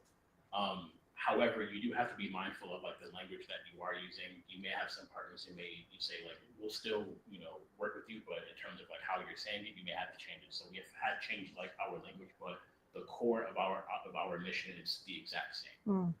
Low income folks that are looking to kind of get better jobs. So people are coming to our programs making at least like they're making less than 20K, but they're coming out of the program making at least like 60K. So that's like it's so happenly that a lot of the folks that fall within that are Black and brown, but we're still serving our communities as strong, and with the help of the partners that aren't budging, I think is super helpful. Love that. That's a great question, and we have 5 corporate partners with my high school at Business Academy, and ironically, majority of our firms are white, and so we have a great firm called Solid Partners. We've been working with them for about 6 years. We have a great partnership called Pencil. We've been working with them for about 10 years. And I must honestly say that each and every one of our partners are still partners indeed. We're there. And like to your point, it's not just about throwing money. Our partners actually sit down with the entire administration and the staff at our school. They look over our curriculum and see how their partnership can also look at what are some of the industry standards and some industry skills that our students need. So it's not just about sending those kids to internships, coming to school, doing workshops. They actually sit down with the staff and hold staff meetings of what are some of the skills that kids need for their industry. And so I'm happy to say that most of our partners, they're independent, billion-dollar firms, and they support our school to the tilt, even with change. And we have people coming in these firms that can relate to what our students, where they come from, and also are fully on board with what we're doing. So I'm excited that a lot of our partners that we're working with, and also we have, I should say, college partners. MCC Group is one of our college partners where our students at our school get free college classes and get up to 18 college credits before they graduate high school, and they're fully on board as well. Nice. Yeah, I would say I've had many experiences. So the National STEM Council was actually created in the Biden administration. Yeah. So of course, when Trump administration came, the beauty of that council is that it was very well funded, again, across tri-sector. So though the current administration didn't get on, the philanthropic and corporate investors have kept it going. So that is with that. And then when it comes to Black Sisters in STEM and Candor, I've noticed that, and I've noticed this for years, I think it's really important for us to always stay ahead. You know how they always say, like, if I would go back, I would make Instagram, right? Like, people say all those things like that, but that's really how you need to think moving forward. Like, where you are now, where do you think we're going to be in 3 to 5 years? And it doesn't have to be the fact that you're like a prophet to tell us what's going to happen, but just even what you think, an inclination of what's going to happen. And so a couple of years ago, when I had a lot of friends creating all these AI companies, yet AI wasn't really as big as it was, I knew that programmatic organizations are going to start dying because AI is going to be able to actually do full boot camps very soon. Yep. So what I said, okay, what can we do that still focuses for me on my heart and my purpose, which is humans? I don't think AI can ever replace us. However, how can I scale that and uplift that and enhance that with AI? That's where the mentorship came in, because now I can still have you on the platform, but the conversations you have with our fellows and give out recommendations for them when you're not available, when you have to take care of your kids, when you have to go to work, right? When you have to go to the grocery store or a public holiday, right? It's Juneteenth.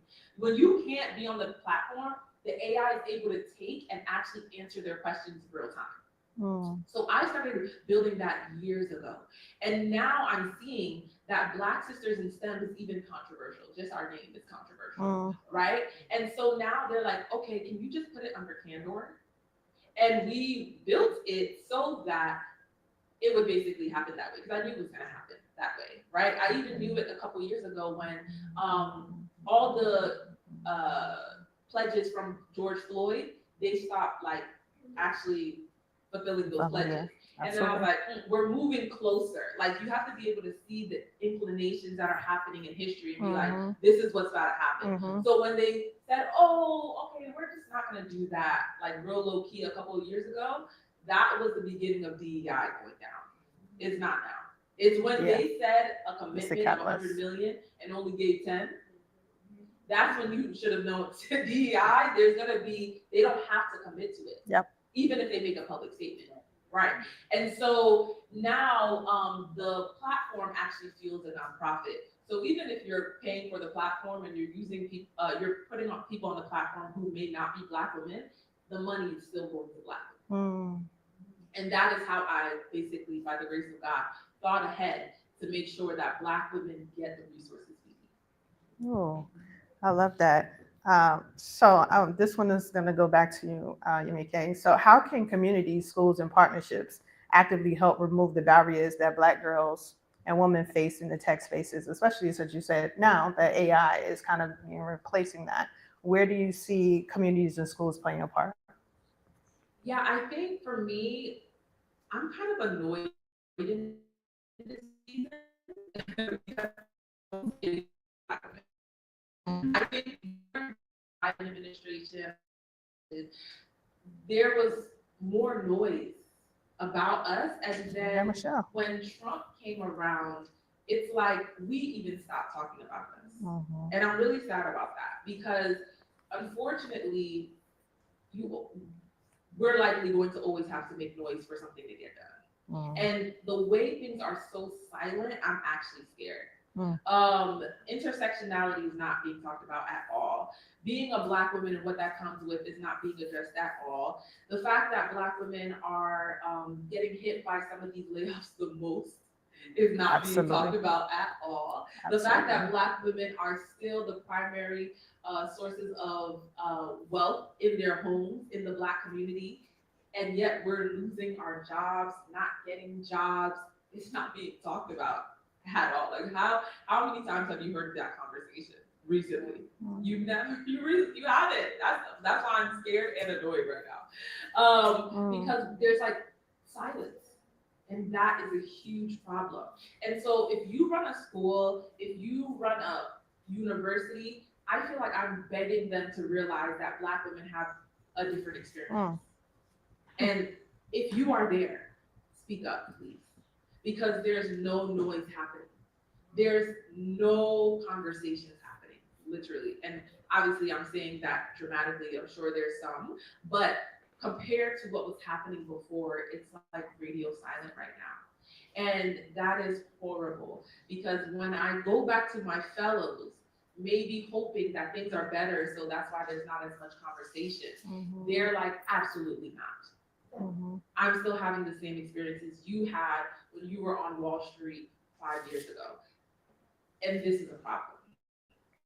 And so please, if you have that role, speak up, ask questions. Okay, how can we, make this feel a little bit more supported? How can this be addressed to this community, right? And of course, be really smart about it, but just kind of push and question things, because Black women are just being overlooked and under-resourced at scale.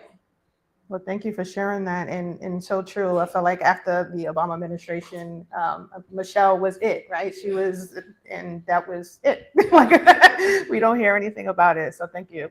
Kenrick, this one is for you. What role do public schools and community-based organizations play in closing the racial gap? Wow. What role do public schools and nonprofits play in closing the racial gap?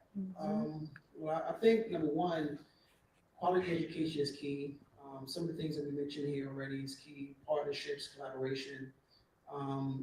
At my school at Manhattan Business Academy, one of the things that we do is we look at what are some of the issues that students are facing besides academics, right? So when we're looking at closing the gaps, we have to look at student education from a holistic level. You know, what's going on in the home.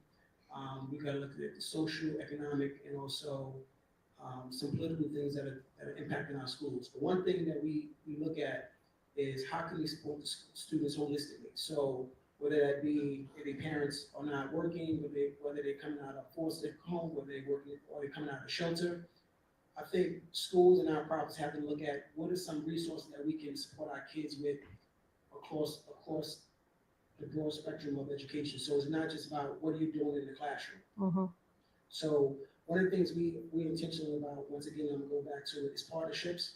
So we have worked with organizations that give out clothes. So we have young people that come in, and if we go into a business meeting with one of our partners, every single student have access to full suits. Young ladies have shoes and everything. So that's a collaboration with some nonprofits that we work with. So I just think taking a holistic approach towards education and partnering with not just investment banking firms, but partnering with a nonprofit, local soup kitchens, where we have a food pantry for our students, and looking at every aspect of what are the needs of the community. I think that's how we close the gap. One other point I want to make as well, we talk about the wealth gap as well. We do a financial literacy training with our students as well. So our students work with Chase Bank and work with some other foundational firms where they actually learn how to open up their own bank account. We also bring in partners where we actually teach them how to invest and how to buy stocks. And I think with this forum, we talk about AI. Obviously, we have Robinhood, we have all these platforms where now students can actually learn how to invest right away. You know, so those are some things that we do here at our school at MBA, but also in the community to try to merge and try to reduce that wealth gap in our communities. Yeah, thank you. I totally agree. I think it is a holistic approach that we look at the relationships that our families are going through, our children. I was one of those children. You know, I lived in a household and I wanted to be successful. And I knew the only way to get out of my situations was through education. And a lot of our children understand that as well. But they have to go home and be mom and be dad in their households and pay bills and work and clean and cook and do all of those things. They have to be more responsible than they need to be. at their age. So I thank you for being that support for those children so that they can grow holistically. I just want to add one more thing. So one of the things I encourage everyone to look at, there's some great models, education models out there in New York City. Mhm. So one is called P-Tech. President Obama visited school in 2008. It's on right there in Brooklyn at Paul Robeson High School. Another one is called Brooklyn STEAM. I highly encourage you to look at it. It's Brooklyn Navy Yard. They're doing some very innovative stuff. Manhattan Business Academy, school I work at, I have to throw a shameless plug. Got to. But there's some great models there. They take a holistic approach. Where kids are going to school, they on training, AI, artificial intelligence, robotics, you name it. So there's some great models that are out there that, I really highly encourage that, for some of the people that's been on the panels, some companies that are here, if you can, we would love to see you get involved with some of these great models that are out there. And I know principals and administrators such as myself and others is always looking for corporate partnerships and also partnerships in the community. Yeah, thank you. And especially with the Department of Education kind of being decentralized, again, it makes sense that nonprofit organizations, these for-profit organizations, partner with our schools so that we can close that gap, like you're sharing. And a deal giving money to as well. That too. All right, Derek, this one's for you. How can the tech industry better partner with grassroots organizations to co-create opportunities rather than just sponsorships? And you talked a little bit about that. Yeah, I feel like what I said before in terms of volunteering and like hiring, I think that's, especially for our program, for our workforce program, that's the most, the critical thing. What I can say when it comes to like volunteering, I don't know if we do have, I don't know if they're still here, but we did have fellows from one of our programs here. But we just recently did a volunteering event with Robin Hood Foundation, where they brought in like a couple of their volunteers. But I think it's those like moments like that where it really breaks down that barrier, because again, a lot of our fellows are new to what tech is. So for them to kind of work on these skills and being involved in those like situations where they're actually like learning these like skills and actually like using it, it's super helpful. And just on like the piece about like AI in terms of like how corporations can help like grassroots orgs like ours. We do have at the Knowledge House our like AI board. So we have board members that are actively telling us how they're using their AI and like their big like corporation. So for us to get that insight, like just like info is super helpful. I always say that in a lot of people, but it's not going to be that takes. It's going to be the person that will take it. Absolutely. So making sure that our fellows are upskilled in the newest tools, how to actually like actively like use them. One tool that I'll plug out to everyone is Notebook LM. It's my favorite tool. Yeah, exactly. Especially with the work that I do in terms of like doing research. If you need any research help, that is the best tool out there. It's rather than it going to the world for like info, you fill it with your own sources. And it just kind of feeds you that. You can get a podcast from it, you can get like a mind map, so it's super helpful. But I think when it comes to creating those like sustainable relationships, it's bigger than just like that funding, but it's those like little critical pieces that make the full thing make sense. Yeah, thank you for sharing that. I mean, a big piece with sponsorship in general. I did a workshop the other day on sponsorship, and people are like, how do you get so many sponsors for your events? And I'm like, because we create relationships with them. It's not just about me asking them for money. I want to understand what it is that they need. What's their focus for the year? What do they need to move their agenda along, and to see if there's alignment. If there's alignment, then let's create, like you said, more of a partnership and long term, not something that's just every year. I shouldn't have to come to you every year and say, hey, what are you going to do this year? It should have been like, all right, 5-10 years, this is what we're going to be doing. And it takes the stress off of us so that we can focus on the work that we're doing as well. So this one's about policy. Ooh, fun one. All right, so y'all laughing. What happened? What changes would you like to see from city or state government to better support Black tech education initiatives? And this will be, who wants to start off? So this will be for everyone. Okay. I would love if there were, so there's basically, I don't know how many people have heard of it, but there's like a way you can have as a university, but not like a traditional university like NYU, but as like a training educational institution, right? And they're across every state. But the way to actually finalize that application is like extremely gruesome. I would love a policy where people who are actually doing the work have the ability to get like a level of accreditation that's lower than universities, but be recognized statewide. Because the truth is, not everyone has to go to NYU, Columbia, CUNY, or SUNY. Like, that's not necessary. Even I've met people here who did Year Up and then are now Bank of America software engineers from Year Up. But if every state had Year Up as an accredited statewide training program that is lower than a university but can get you into top places and top places in your career, I think that would be awesome and really support so many people in our community to know and have access to these resources and move quickly. I know so many times people are like, oh, I never knew this was around for me. I never knew this was around for me. All I knew is that I have to go to NYU or Columbia to really make it out. And that's just not true. So I wish there was a policy that did that in a way that wasn't so gruesome. That would be awesome.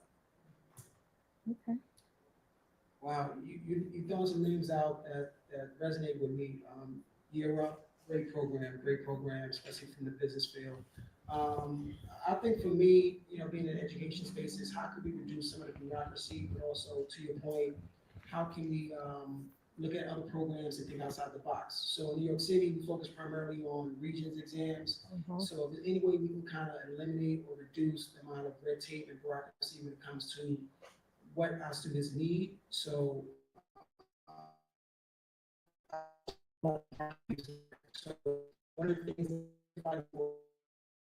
standardized exams, standardized region exams, and then go project-based. So at our school, every single student has to complete a comprehensive business plan before they graduate.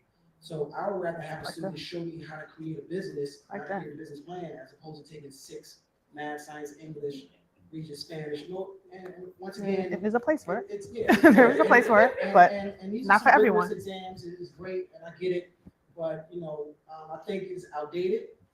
And I think it's other measuring tools and metrics that we use to show our student success. So those are some things that I've been talking to other educators and people in DOE and state legislators. These are some things that we're looking at and we would like to see removed, and also remove some of those barriers for our young people.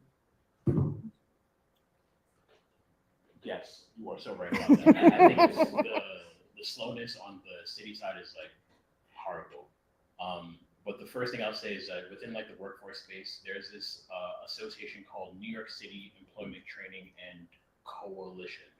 They put out a report, I believe earlier this year, about like how much actual funding is going towards workforce programs.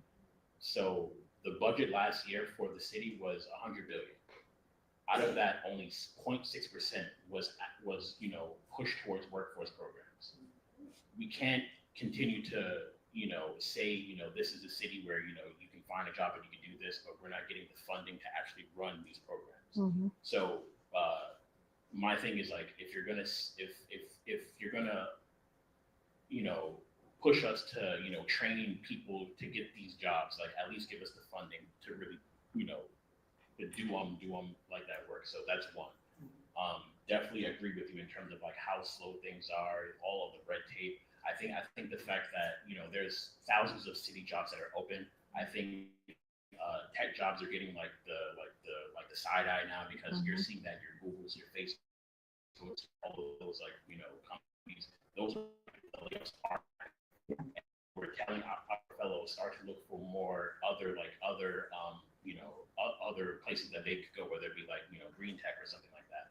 But city is always a place that we always would want to send our fellows to. But the fact that they still have these requirements that you have to have your master's, your bachelor's, like that type of profile isn't what it is now. Also, it's again slow. I can't stress in terms of how slow it is. But I think lastly, the last thing I'll say is when it comes to them creating like these policies, I think it's too often where the nonprofits, the people on the ground doing the work, come last.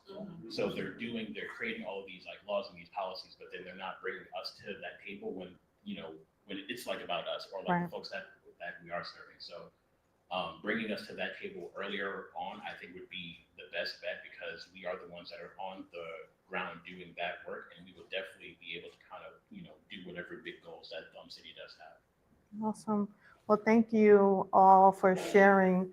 I think we have time, but I would love for you to share quickly just how can people pour into you? I'm all about pouring in and to support us. So how can people pour into you? I would say, you want to start?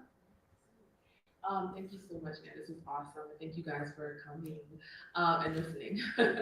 So for me specifically, one of our key cities for Black sisters in STEM is New York.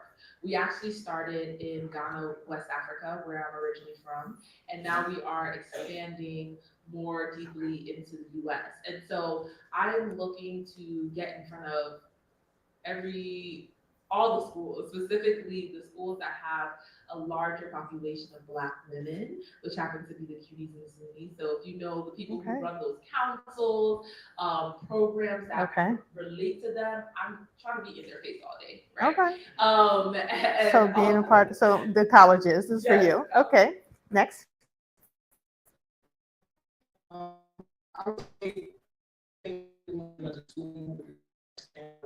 This morning, we do a 3-day career week panel. So if you know any individuals or groups or companies that would like to come out and do workshops and do any panel discussions and also partner with our schools, we would love to have you. I'm on LinkedIn, Kendrick Small, Manhattan Business Academy, and then also you can also reach me through Brooklyn Scholar Athletes, which is my nonprofit organization that help young men when they get into day school, board schools as well. We always looking to have workshops and how we can expand and show our young people what are the different education options they can explore. So anyone interested in coming on board as a business advisor for our school, Mentorship. we'd love to have you. Thank you, mentorship. For us, make sure to follow us at the Knowledge House on all of our socials on LinkedIn and everything. We do have some events that are coming up in like the fall that I think they will be open to the public. So definitely be sure to do that. Follow me on LinkedIn as well. I do want to plug in, there's a newsletter that I run every week where I'm just kind of giving insights about not only like the job market, but how you can kind of see like what's coming. So it's a combo of like my workforce background, but also me as a recruiter. Awesome. Well, thank you. Please give them a round of applause. Our guests. I thank you all for your contributions. For myself, you can follow me on Juneteenth NY on Instagram. We have a lunch and learn every Thursday from 12 to 1 that we would love to be able to feature some of you all to have a longer conversation. So thank you. Thank you. All right.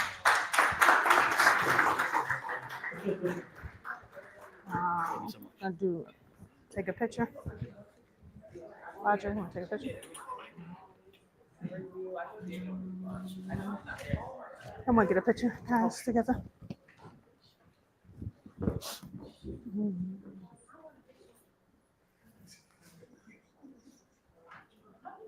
right. That's over.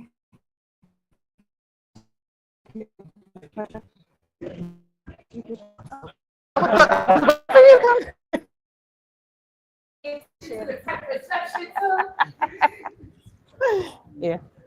Okay. I'll send it to.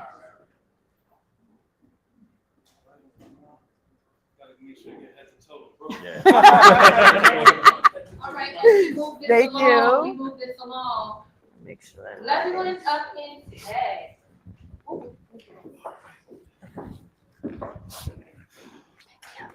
Thank you. Right.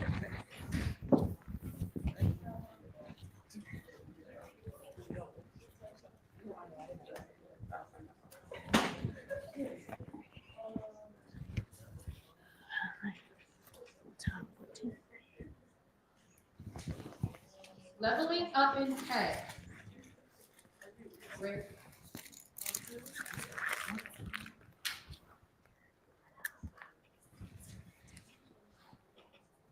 We're going to do this.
So I kind of learned that along the journey, but it would have been great to know that at the very beginning. Always be on the cutting edge so that you're the most valuable person in the room.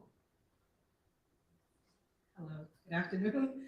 I think my advice to my younger self would definitely be to understand it's okay not to be okay, and definitely take the time for yourself. We pour so much into these companies, whether they're a startup or a big corporate job, and we lose taking care of ourselves. So be patient with yourself. Understand that it's a one day at a time. Turn off Slack if you need to, and just really take the time to understand who you are and what you want to do in the next day, next 2 weeks, next year. Thank you. So going back to you, April, as someone who made a pivot into technology over 15 years ago, you don't look like it, by the way. How did you prepare for the shift and sustain yourself within that industry, within the new territory? But I also want to add another part to it, because the landscape has definitely changed in the last 15 years. So how did you do it then, and how would you do it now?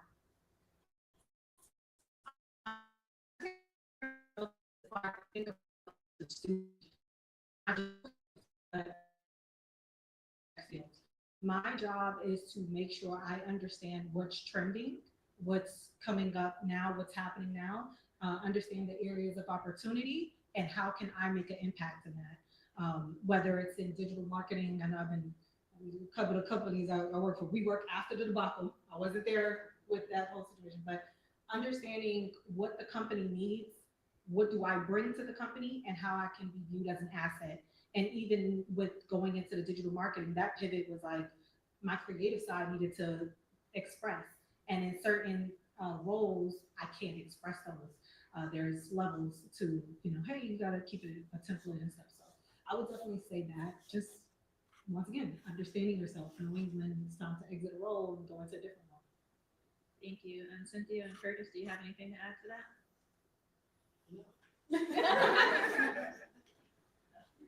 I would say kind of think of yourself as a brand.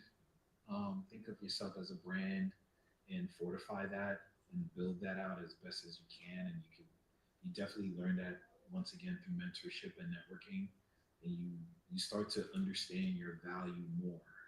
And the more you're able to articulate that as you're encountering people, the more you leave an impression on them. And that's part of being a good brand, is leaving something that's so impactful that folks can't forget you. Thank you. Yeah, that's pretty deep. As a LevelUP alumni, I feel like LevelUP was one of the best things that I did last year. I wouldn't be here without them, and how much has changed in a year. I remember watching people in the crowd. It was like, I want to be that person on the stage, and I don't know what the timeline is, but I'm gonna get there. And literally, like a few months after I made that comment to myself, I was there. So definitely networking, putting yourself in spaces that are going to open those opportunities for you is so valuable, especially when you're first starting off. So Curtis, what are the most you see Black advance their careers and help them overcome those challenges? Yeah, I think it's figuring out their purpose and figuring out how does that purpose manifest in your career, and how do you articulate that when you talk to people, when you actually are putting yourself out there. We're in this age of technology where it creates this convenience, but there's still the human element, right? There's still that point of conversation where you have to advocate for yourself and deliver, we call it the elevator pitch, but really delivering a message, right? And sharing your story. Because the reality of it is a lot of folks don't know you exist. So how can you present that in a way, again, that leaves an impact? So I work at Root College, and I help these students understand, as you're navigating in this world overall, but also in the world of tech, it's like, don't lose sight of the human touch. Craft your story, know how to tell that story, and speak it with confidence and truth. And once you master that, and again, it takes time, it takes practice. Once you master that, you're able to really see the impact you leave on people. Now folks are hitting you up. Hey, I want to invite you to this event, or I want you to meet this person, because you've left an impression on me. Because the truth is, we have a lot of stories that are very similar. So when we share, it's like, yeah, I went through that too. Yeah, I experienced, but you're not going to experience that unless you don't share. Thank you. Yeah, as a career changer going into tech, I had a lot of anxieties about going to events and networking with people. I'm like, what do I say? Especially for cybersecurity, like it's so specific. You need to know the language. So yeah, having that practice and still just putting myself in those spaces helped me to kind of overcome those areas. But now as I'm transitioning to work, it's like, okay, now I'm here. So how do I create that trust and authority as a newcomer here, fresh out of school, but I've probably seen the peers. But Cynthia, that professional, how have you built trust and authority in spaces that aren't always diverse? Correct. Correct. They, especially in tech, and I've been in it for a couple of decades. So I certainly was often the only person of color in the room well, I won't say the only person of color in the room, but the only person of color that's an American in the room. And I'm one of the few females. And two things I would say. I would say being quiet and speaking up. I would be humble, listen, and learn, and then speak only when I had something of value to say. And so that gave me credibility whenever I attended a meeting, that if she has something to say, we all need to stop and listen because she's coming at it from a perspective that the rest of us are not seeing. Just like on the panel, when Sister April said everything that there was to say, I didn't need to say anything else. She said it all. And so that's the way that I became a person of value to have in the meeting. Thank you. And April and Curtis, do you have anything to add to that? I mean, she said it all again. Or maybe a personal story of where you had to choose that fine line of when to speak up and when to sit back, but still creating that value in the room. Either one. I think going back to like big corporations that I've previously worked at, when it comes down to your presence in a room, sometimes it can intimidate others, but that is also not my responsibility to make you feel comfortable. My responsibility is to show up present. I learned that from my mother and my sister and my friends that sit on me.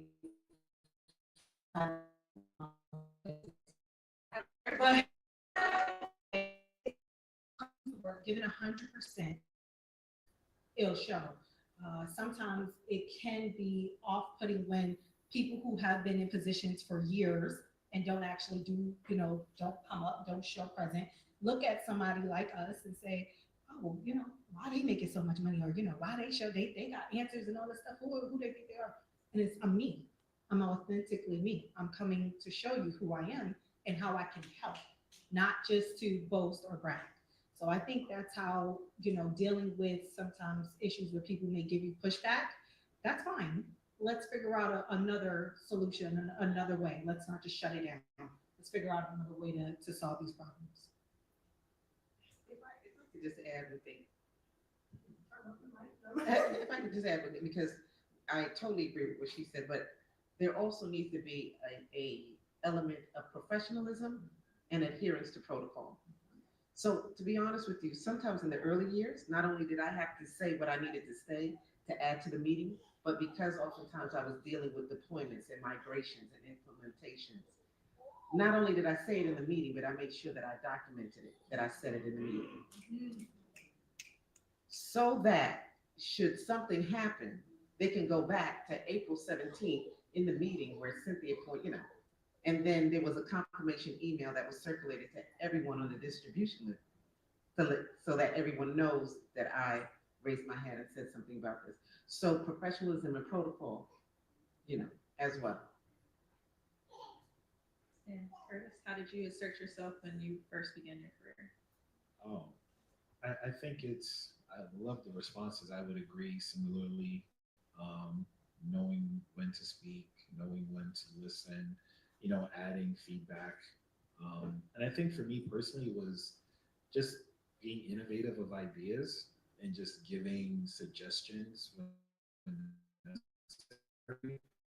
Um, I think sweet spot giving ideas, basically providing solutions. I think that's an attractive trait to have when, it's not that you're trying to be a know-it-all, but if you just kind of word it in a way, well, I think this would be helpful for us if we do this. And then you actually show it, do a little quick demo, like, oh, well, this is what I use. Oh, really? Yeah. And now you're creating the synergy of community and connection, right? So that was kind of like one of my go-tos. I still do that, by the way. Still do that. I like a good show and tell, because people don't believe what you say sometimes, especially if they're more senior than you, like, you don't know anything. You're like, yeah, fix the problem, didn't it? So I guess my very last question for all of my panelists is, what was your biggest win and why did you count that as your biggest win within your career stand? Oh yeah, I'll start. I think my biggest win was when I took it upon myself to actually know my value and stop putting myself in a position of like, oh, I can never be a manager, or maybe I need to be more technical, or maybe I'm not that technical. Yeah, I don't code per se, but I know basic Python. Like that's entry level, so April, don't discount yourself. But I definitely needed to get out of that mindset to say, no, you have value. Understand your worth. So once I did that, and once I also believed in myself, I became a digital marketing manager. And I literally would not have done that if I didn't step out of my own comfort zone and say, I know my worth now. I know what I provide. So yeah, I think that was a big one in self-belief. Okay, so I'm going to take that a little bit deeper. It's a trainer in me. So I'm going to, all right, so let's get real specific with that and talk about like how that is actually done. So, and it was one of the wins in my career. When I learned that when offered a position, the first thing I do is do research and find out that role, that job description holds. So I find out the salary range. Then I look at my specific experience and my credentials, and I negotiate from the top of that range. And this is the other thing. I always let them say the number first. I always let them say the number first. And then I'm heading north of whatever they said. But I am coming with a wealth of information in terms of the appropriate salary range, because if I know the salary range, HR knows the salary range. All right, if you guys are offering it to me, evidently I'm the best candidate. So I don't want in the middle. I don't want toward the bottom of the range. We're going north of whatever that number is that you gave me. So that was one of the biggest wins for me in terms of my journey, how to properly negotiate my rate. Cut you off real quick. Also, stock, and also knowing there's other opportunities, other areas where you could profit from that as well. So you could, see what they're offering as well. Yes, compensation packages, not just your salary. Go ahead, Curtis. Yeah, that's tough to follow. I agree with that. I would say salary negotiation, knowing how to do that, but also asking questions even during the interview of how you can get involved in different ways and how you can add value and having the confidence to do that. And I think that was when I started to realize I do have some value, and that's my win. The win is wherever I go, I can add value one way somehow. So kind of shifting my questions to the interviewer or employer. Well, what about this? What about ERGs? Or what about professional development? And I noticed in past interviews, I noticed some of them were kind of shocked. It's like shocked and like, ooh, like that's because sometimes they didn't know, and sometimes they were impressed by that question. They want to see like how you can really transfer, add to it, or whatever. So that's when I started to realize this is the win. It's asking those questions that provokes thought in them to have them, again, to my previous point, having them remember you for the next interview, or even remembering you for that conversation that's out. Right now, you can kind of leverage that because, oh, you can really do that value. Thank you. And then, we can't talk about the wins without talking about the losses or your lessons. So let's run it back to your biggest lesson. So I'm calling it a loss or a failure you're just learning. So what it was your biggest lesson in your career? I'll start with that. This, I will never forget. This was in the first, I think, year and a half of me becoming a corporate trainer and working on teams, working with teams of people, especially as I mentioned before, on integrations and implementations and upgrades.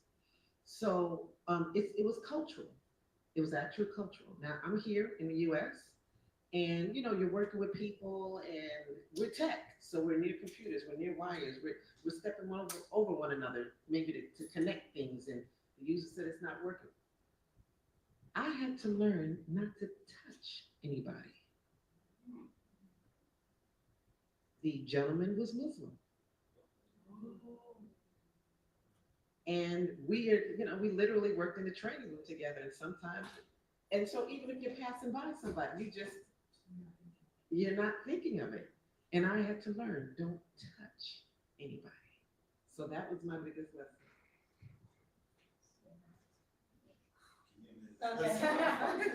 I think the biggest lesson I've learned is active listening. Especially I'm pretty sure y'all have been to the Genius Bar. And my role there, I've had several, but my leaving role was lead genius. And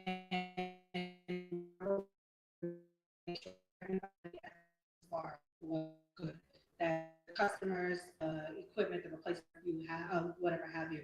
And the lesson I learned is listen without responding, listen to what's going on, listen with intent. You don't want to make it seem like, oh, you told me your keyboard's not working. Cool, I got this. No.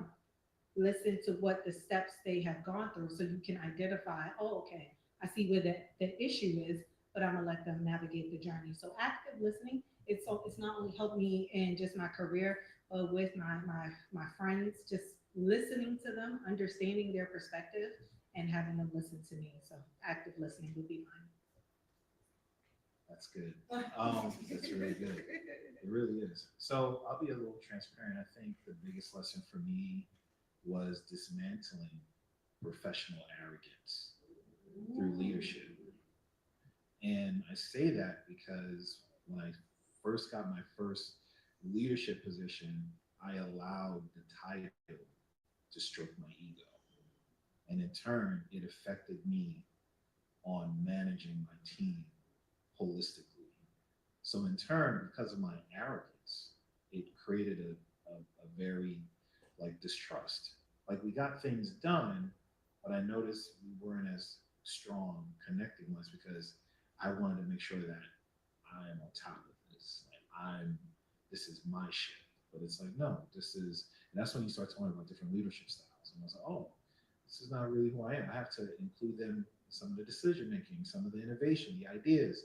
So I learned that unfortunately not quickly. I learned that at the tail end of feedback. So, oh, well, if you had, and they gave me the feedback, it was hey, if you had given us more say, if you had given us opportunity to speak, and I felt bad. So, and I realized, oh, I have to dismantle this professional arrogance. And this is those conversations of managing up. How do you address those microaggressions? How do you address someone in their head? How do you connect with those individuals and still get things done? And that's a challenge, but there's ways to do it. Thank you, everyone. So we're a small, intimate group, and I actually want to open it up to questions from the audience. If anybody has a question, you got one in the front. Okay, I see three questions. Okay, we're gonna take 3 questions from the audience before we get cut off. So you can go ahead. So the question that I had is when you're dealing with professional arrogance for others and you're in a more junior level or mid level, how do you navigate those situations? And is it something you should even tolerate? Not in a way where you're clapping back in the office, but maybe not taking that opportunity once you notice certain dynamics. How do you navigate that? Okay, before you answer, did everyone hear her question? So her question was, when you're in a more junior position, how do you correct foul behavior from your senior leadership, right? Yeah, just how you manage it, overall. Okay, so So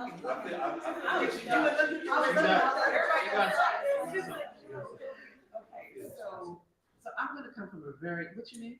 My name is Ezra. Ezra, that's right, Ezra.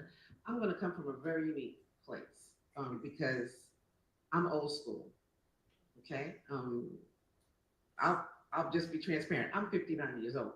No, you're not. So when I first started, you would just suck it up. Now, things have changed over the decades. And what I mean by that is this.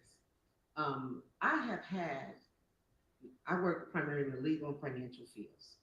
Why? Just like Jesse James, because that's where the money is at. Okay? When I first started, back when I was just telling you a little while ago, when I first started, that was in the late 90s. I was making $500 a day. $500 a day. So if you wanted to curse me out, that was fine with me. Just as long as I was coming back tomorrow. Okay? Now, that has changed. Over the years, there came a point, let's say 15, 20 years ago, that if an attorney spoke harshly to me, because the law firm was afraid of them being sued, they shut it down. They apologized to me. They told me I never had to train that person again. But now, mind you, like I said, like 10, 15 years before that, I'm just sucking it up. So it has changed over time. So what would I tell someone your age now? I would say to you that depending on the industry that you are in, for instance, my goddaughter is in the entertainment industry. I told her before she got there, you're gonna have to suck it up. If this is really what you want. Because they're not gonna say, go get me that coffee. They're gonna say, go get me that effing coffee. And when you bring it back, if it's not right, they're gonna call you a stupid. And that's the industry. If that's not what you want to do, don't work over there. Okay? Versus if you're in corporate, because of culture, because of suing, they're not going to do that to you. I would say there are other ways that they do it. When you said the word microaggressions, there's other ways that they can do it that can thwart you. See, so that's how you have to decide. You have to decide where is your line, right? Where is your line? Because they can maybe never, like you complain, April spoke to me harshly, and you reported to HR. They will never tell you that now you are off the list for promotion. They will never tell you that as soon as you slip up, you're gonna be out the door.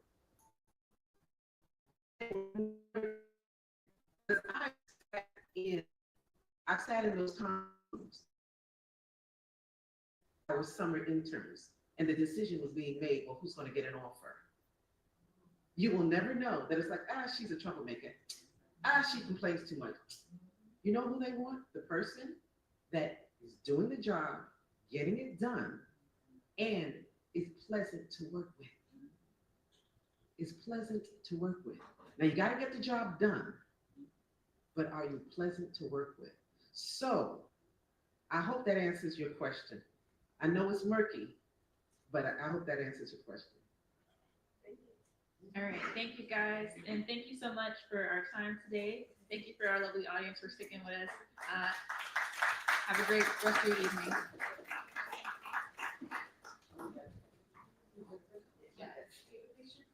Yes, take a picture. You know, even it out. I'm going in, even it out.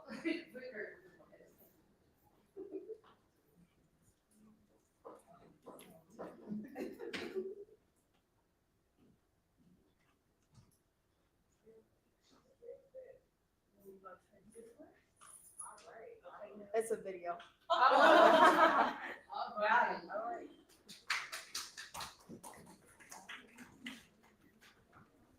So everyone, I want to say thank you for taking the time to spend the day with us for our Level Up Day 2025 with Juneteenth Tech Future Forward. So just give it up for all of the panels that we had today and our special guests. So I definitely would like to say, just to give thanks to all of our community sponsors. Let me pull them up because it is just a little few. Yes, it is. First, I want to say thank you to Brooklyn Public Library. Let's give it up for Brooklyn.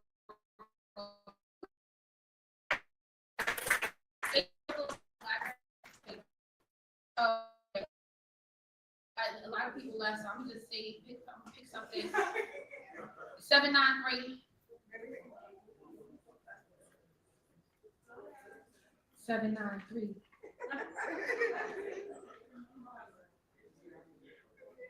793. They probably left. That's why I said people left, people came in. Right? I'm gonna just pick an email. Like, anybody name start with a Q. And what about a Z? Look at that. Okay, first I want to thank LevelUP Community Partners, Badu Basics, Black Girls Can Eat, Bridges Consulting, C-Suite Coaching, Candace Best Community Service Society, Dream Machine, Goody Nation, Google, Harville LLC, and the Black Financial Wellness, National Black MBA Association, New York Urban League, Sahib Architecture, Speak for Success, Right Now Solutions, and the Juneteenth Tech Community Partners, Brooklyn Commons. We are going over there tonight for our private reception. So if you are in the building, come on over to 495 for a private reception that is being sponsored by Plush and Dashe Liqueur. Black Sisters in STEM, give it up for our community partners, all right? Black Curtis Careers in Building Defense. Fiki Sip and Sense, Jibu Labs, Juneteenth NY, The Knowledge House, Mentor Me Collective, Chanel sends her love, she was not able to make it. Now Speakers, New York Beauty Suites, the New York Collaborative, Our Time Press, give it up for their coverage. I'm really excited for their free coverage and post. Silver Bull Management Group, thank you for making sure that Jay got his questions. The SIP NYC hooking that up tonight. Chick, yes, waffle chick. The food, and we were able to have people come down that were some of them stayed. Also, We'll Watch AI, and last but not least, women.nyc. This concludes the 2025 Level Up Day Juneteenth Tech. Thank you once again. Enjoy the weekend home day. They about to kick us out. We don't have to go. Oh, absolutely.